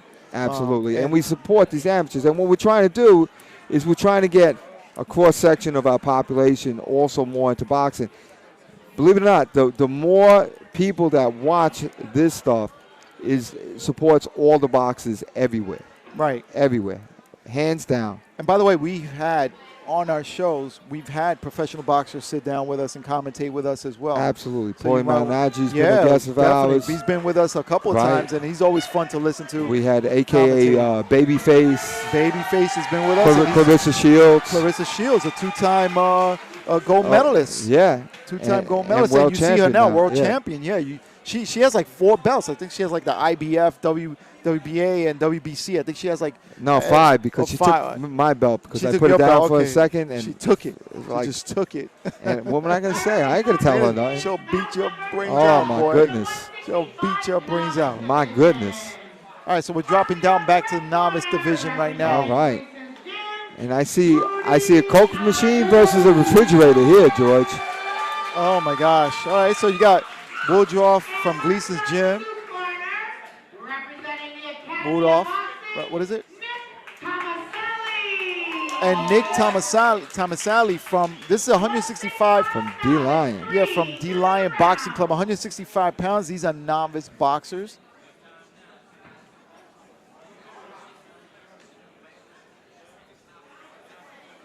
So this is going to be entertaining. So if you take a look, George, at the physiques of these two, I see a refrigerator versus a Coke machine. Oh, let me just tell Dylan Lara, the Brian Cardoso fight was already. No, it's next. Oh, that's It's next. I'm sorry, It's that's the the last last one. fight. Yeah, It's the that's- main event. Okay. All right, so here we go. Lefty-righty conundrum, height disparity syndrome in full effect. And they're winging it. Oh, this is a good novice fight, George. This is what we want to see when we talk about novices. All right? Your shorter fighter is Nick What is it? Tomaselli. Tomaselli? Tomaselli. Thomas with the Ellie. And your taller fighter is Woodolph Ano. And I know he's throwing some punches, but Tomaselli's coming in and letting his hands go. Look at him swinging for the fences. Yeah, he's like a little tank, man. Yeah, that's a tank. He's Okay. a fighting machine.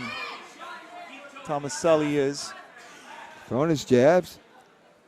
Let's see what Woodruff could do.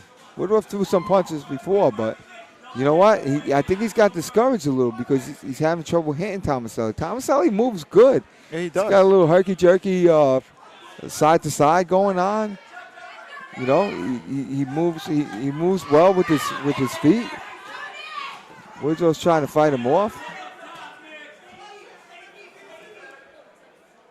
And Woodruff is kind of wondering what to do.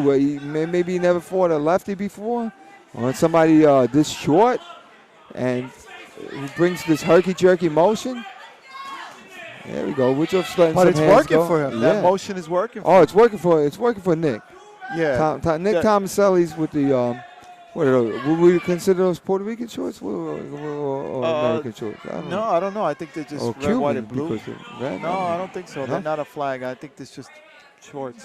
Okay, just checking. And I don't think with a name like Tomaselli, I don't think he's Puerto Rican. Well, I'm gonna say Cuban because he's got the There you red go. There the you red thing. All right. Tomaselli threw some real good punches. And he's got a little swag to his step Yeah, too, yeah, going back yeah. to the corner. He does. Little And swag. Woodruff started off throwing a lot of punches, and then kind of got perplexed by the style of Tomaselli, the style and the whole Tomaselli package, which is a short, stocky, Yeah. you know, good fundamentals, good herky-jerky motion. Really nice. This is a good developmental fight for him. He definitely should have this fight. Sure.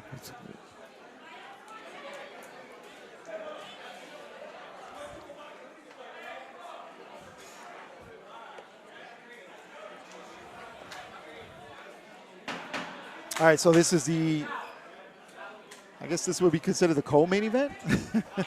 Yeah, I like it. The co-main event before the main event coming up right after this one. All right, Tomaselli with the red, white, and blue shorts. And you got Woodruff. I know. And Woodruff he's trying to keep him off. He's letting his hands go. Not connecting too much, but he's letting his hands go. And Tomaselli's getting in.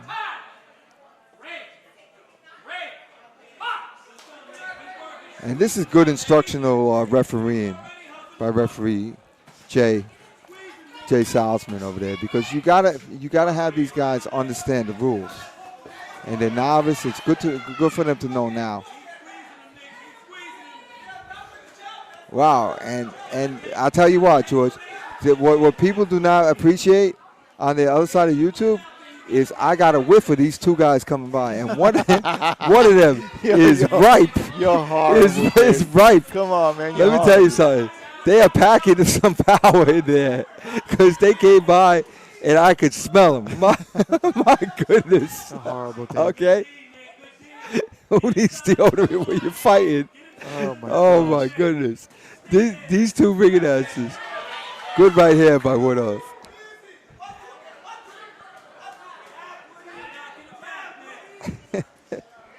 Woo! My sinuses are good, George. I'm ready to go outside. All right, so here we are, second round of this second to last fight this evening. And I tell you what, Tomaselli's keeping his hands up. Woodruff is letting his hands go. Oh, Woodruff, nice connecting there with a nice Right, combination. finally, yeah. Pushes Because- back Tomaselli. Absolutely. It kind of rang his bell a little bit. I think slowed him so, down. because they were both punching at the same time. And that's Yeah. the most dangerous time to get hit is when you're punching too. And And I know- Tomaselli's got Yeah. the herky-jerky motion, but not too much punching anymore right now. He got tired out a little bit. I think he felt the power of it. No, that's why. Wow. I'll tell you.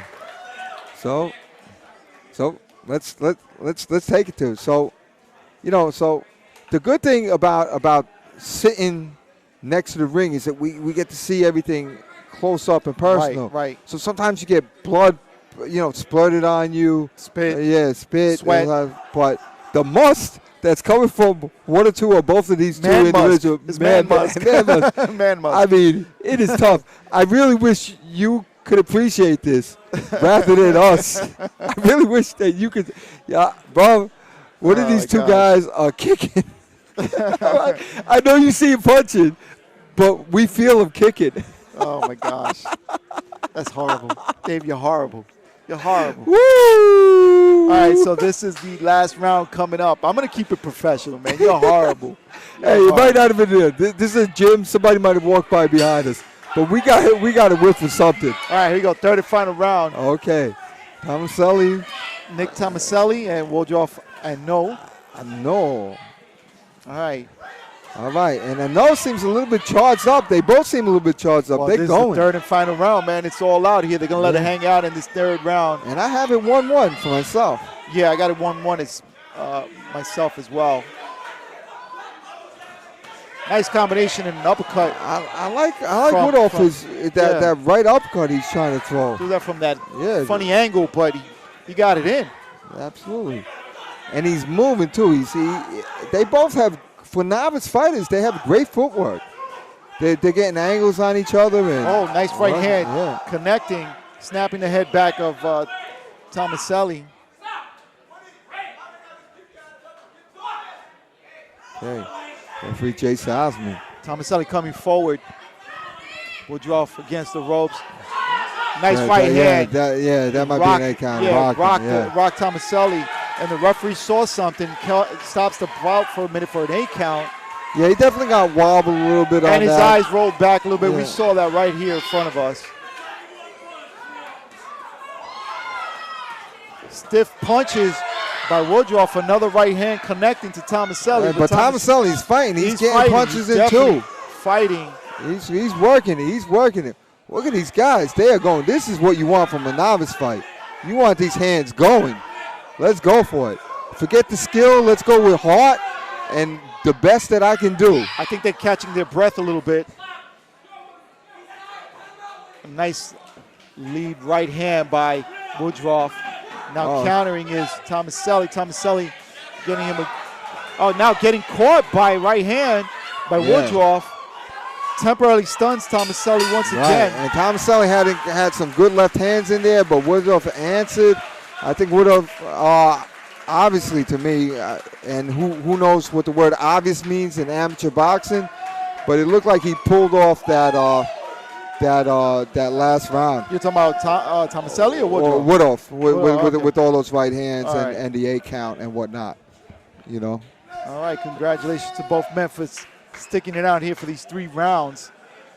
But what a great fight. Good fight for novice, right? 165-pound novice fight. Great fight, and it was exciting. It was entertaining, and a good learning lesson for both of them. But these guys are gassed out, I tell you right now. They're both gassed out. Absolutely. They threw everything they had, especially in that 3rd round. And you know what? They did a great job. Great entertaining. I'm happy with that. Novice fight. I'm happy watching that fight. All right, so who do you think won?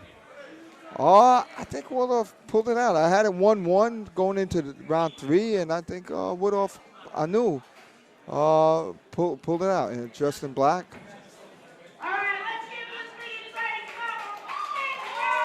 All right, nice round of applause for these 2 warriors as we listen to Sonia with the announcement. And there you go. Audra Fanu takes the W. Yeah, and I think it's because Nick Tomaselli ran out of gas in that 3rd round. Yeah, absolutely. But they did a great job. And let's give credit to Anu for adjusting. He had a hard time in that 1st round, and he made adjustments. Absolutely. And he continued to make adjustments into the 3rd round with his right hand. He threw it in a couple different angles, brought in an uppercut. You know, really, really interesting. And again, whether it's novice or not, the premises of boxing still hold the same. The basics are the basics. You have to adjust. If somebody's frustrating you, you have to adjust. Right, absolutely. You know? Absolutely. And that's whether that's in the pros. It's a chess game. Yeah. It's like a chess game. You got a chess match. That's Victor Martinez who gave us Victor Martinez gave us some salute. love. Yeah, Give us some love over here in the corner, right? All right, so we got Brian Cardoso from Mendez Boxing in the red corner, 123 open, and Victor Martinez from South Box. So this is going to be an entertaining fight. This is your main event. Thank you for joining us here, Otto Wallen. We're giving you a shout out. Shout out to everybody that's been hanging out here on this live feed. Thank you. And remember to share that link. Hit the subscribe button. Hit that bell icon so you can get notifications when we go live on February 6th, just a couple of weeks away. We will be bringing you the Ringmasters tournament.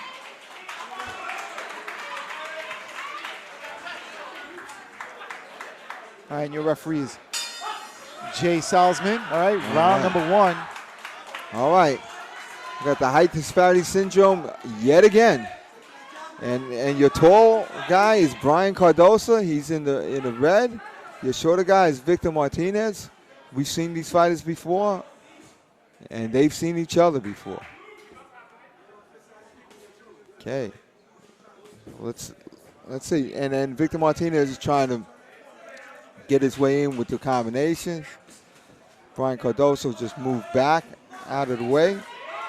Nice straight jab by Brian using that jab. So let's see how this fight's handled. Victor Martinez is just choosing a straight up box. Not trying anything special to get closer. And they're both good boxers. I feel like at any minute now it's all gonna break loose, man. Maybe. A nice Good jab jab, again, by Brian Cardoso using that jab. And again, that's what we like to see in a boxer, that fundamental punch, that jab, man. That'll set everything up, man. But Victor is pressing in. And if you know, here's the thing: if you're shorter but you're fast enough to block these punches, you can step in. But he's got to close the distance a little more to punch. And Victor Martinez did a step over, changed into a right hand to a left hand stance rather, with his right foot up for a second and switch back. And we'll see. All right, now Victor's inside. Let's see what he could do. Yeah, Victor's trying to make his way inside. He got inside, but he couldn't capitalize on it. Yeah, the thing is, again, it's Brian using that jab. Good move by Brian. Brian Cardoso in the red. Yeah. And this is what a tall fighter should do. They should stay on the outside, pop jabs. Again, popping that jab out there a couple times. Now following up with that 1-2 is Cardoso. Right, and he moves left to right. He changed the angles. Now Victor Martinez has to solve this puzzle. How do I get in? The double, triple jab is good, but then you got to follow with something, some sort of power punch to make the opponent respect you. If you're not going to respect him, then you got to at least tag him. You got to be faster once you get in there, fast enough to tag him. And he got in, and Cardoso is smart. He holds on. So Brian Cardoso is on the outside. And then when Victor Martinez gets on the inside, he closes the gap and smothers his punches by holding him. So this is sharp, smart boxing by Cardoso. And let's see. Wow, finally Martinez got in there. And that's what I wanted to see. So this is interesting. Again, with the height disparity syndrome.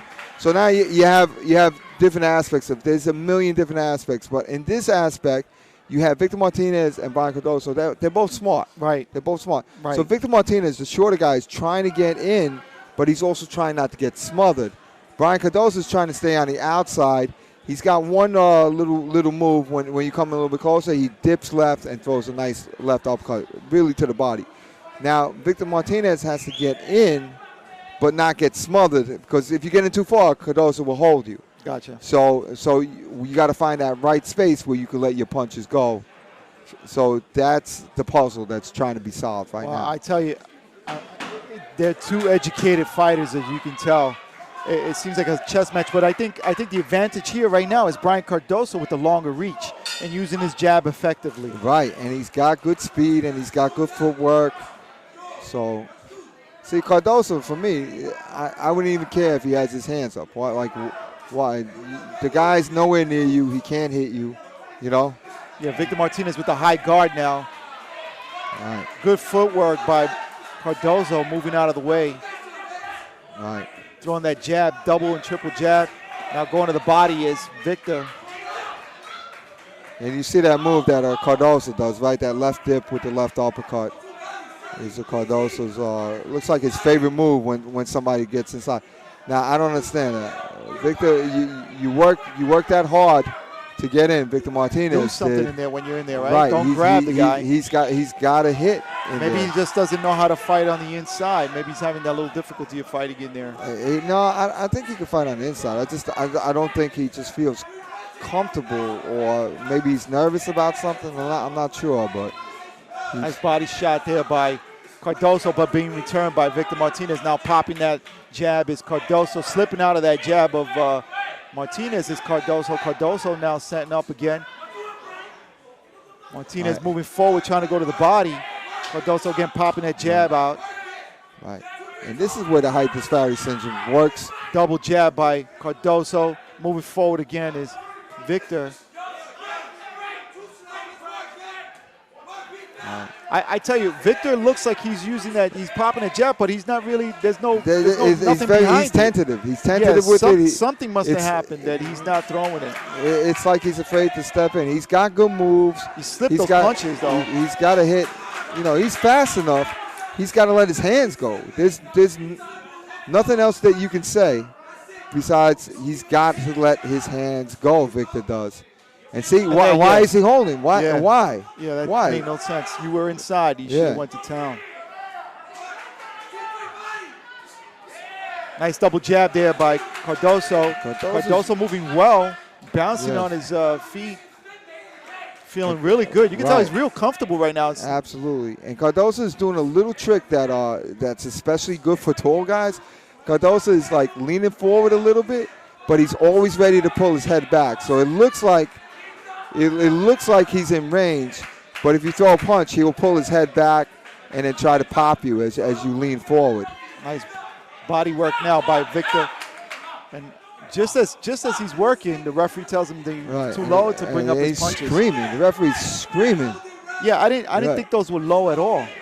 Yeah, I didn't think so either, but they were right on the belt line, I think. And what does our thinking do, George? Where does it count? It absolutely means nothing. It means nothing. It's just for us talking here. It's just us being us. All right, great second round. Good job by both these men again. All right. Third and final round coming. So Dave, you got something to say? Yeah. About Let me coach's corner. Let's give credit to Victor. No, to Brian Cardoso. Brian Cardoso. Right corner. So Brian Cardoso, this is really more of a tall man's trick than a shorter man's trick, but it can be done. What you do is you lean forward. Now you have your legs here, and you let you're stationed here, but you lean forward a little. It gives the opponent illusion that you're in range. Right. And what you do is you leave your legs here, and now you pull back. So you go from front foot to back foot, but you still keep your legs planted. Right. So what happens if the guy leans forward? Now you could just pop him. Pop him. Get him. So you're creating the counter. Nice little trick. By Cardoso. By Cardoso. Cardoso. I mean, he didn't catch Victor with it because Victor didn't commit to a punch, but yet that's what he was trying to do. All right, the referee's checking to see if the mouthpiece was in, but it was in. Right. All right, nice double jab by Cardoso again. And this is good what Jay's doing, because that's how if you fight in international competition or something like that. Nice work, finally. Nice uppercut by Victor. Victor now getting some work on the inside. I think maybe his corner told him something. He's working there to the body. And that's what he's got to do. Now he's going up to the head. Yeah. It's like something woke him up. And again, Victor working in that corner on the inside, pushing Cardoso against the ropes. And now the referee put a halt, giving a warning to Victor about keeping the punches up. I didn't think they were low, but I think, from what the referee's seen, you can see better. Yeah. That might have been a little bit low. That might have been a little low. Yeah, they're low. That might have been a little low, but again, working on the inside is Victor. Maybe he was a little reprehensive of throwing those on the inside because of the warnings, but he said, you know what, this is the third and final round. I'm going to throw my punches. Yeah. And Victor should have been fighting like this the whole time. You know, this is what he's got to do. And I've seen Victor Martinez punch a lot. I know he's in good shape. He's a dedicated worker. This is what he needs to do. See, Cardoso got out of character there and just like tackled him, so grabbed him. In other words, you got to make it a dirty fight sometimes with somebody like you got to make it a fight, otherwise you're not going to win. Yeah, this guy's dancing outside. Again, low blow, a little bit of a low punch by Victor. Well, it was so low, he didn't have to worry about getting hit in the jewels because he got hit in the knee. Yeah, you got You can't hit a guy that low. You might hurt your hand on his knee. But Victor making a bid here to try to take this third and final round. Brian now slowed down, but followed with that nice right hand. Yeah, Brian's feeling himself. I don't know. I'm just surprised at Victor Martinez. I thought he would be fighting like this the whole fight, and I was looking forward to him. Left hand by maybe he's not Cardoso. quite in condition. Maybe he's not quite in condition to fight this kind of fight. If you're sure that, you know, unless you're very fast, you got to be ready to brawl. You got to be ready. Yeah. Cardoso trying to slip out of those punches, gets out of the way, goes back to the other side of the ring now in the center of the ring, gets his mouthpiece knocked out. So quick halt to the action. And not much time left here, Dave. So if Victor's going to make a statement, he's got to make it now within these last few seconds. He's got to land a punch. And the only way to land a punch is to throw him. You know, the more punches you throw, the more chance you have of landing. Yeah, definitely punches and bunches, right. And now Cardoso. And I'll tell you what, those body punches mean nothing right now in a 3-round fight and you're in round 3. They mean nothing. You gotta hit. You gotta hit the head. Head hunting. Yeah. Gotta go for the head hunting. Yeah, absolutely. No, you know, and if they're not landing hard, they mean even less. Nice angle punch by Brian. Last 10 seconds. Victor comes forward, catches Brian, but Brian answers back, and now that's the end of the fight. All right, there you go. All right, so after this decision, we're going to scooter out of there. We're going to Scooby snack our way to home. Yeah. And we want to remind you, February 6th. On you. February 6th, you want to tune in again. You'll be able to watch us live. We're going to bring you the first installment of this tournament from Club what is it? Amazura. I can't even say it for some reason. I got tongue-tied. But Amazura. And that's going to be February 6th. You're going to be able to see it here on Smoke and Talk Boxing. Right, and if you live in the tri-state area, if you come live out, in, man. Just come on, not the tri-state area, New York City area, anywhere near close to Queens, just come on out. You know. And by the way, just so you know, all roads lead to the Garden 2020. Yes, Madison Square Garden to the Ringmaster. Absolutely. So absolutely. Start saving your money to get those tickets to go out there and support them at Madison Square Garden. We brought back boxing, amateur boxing to MSG. And numerous participants from Ringmasters went into the Nationals and did well for themselves. Absolutely, and one of them actually is going to the Olympics. Shoo, Bruce Carrington. All right, so here we go with the official announcement by Sonia Lamanakis. We're waiting on. All right, have a big round of applause for our main event of the evening. In the 143 Open, your winner, boxing out of the red corner, All right, George, let's call it a night. All right, Brian Cardoso takes the last bout of the evening. Congratulations to Brian, and we want to say also to Victor Martinez, good job. We thank you for joining us here on Smoke and Talk Boxing.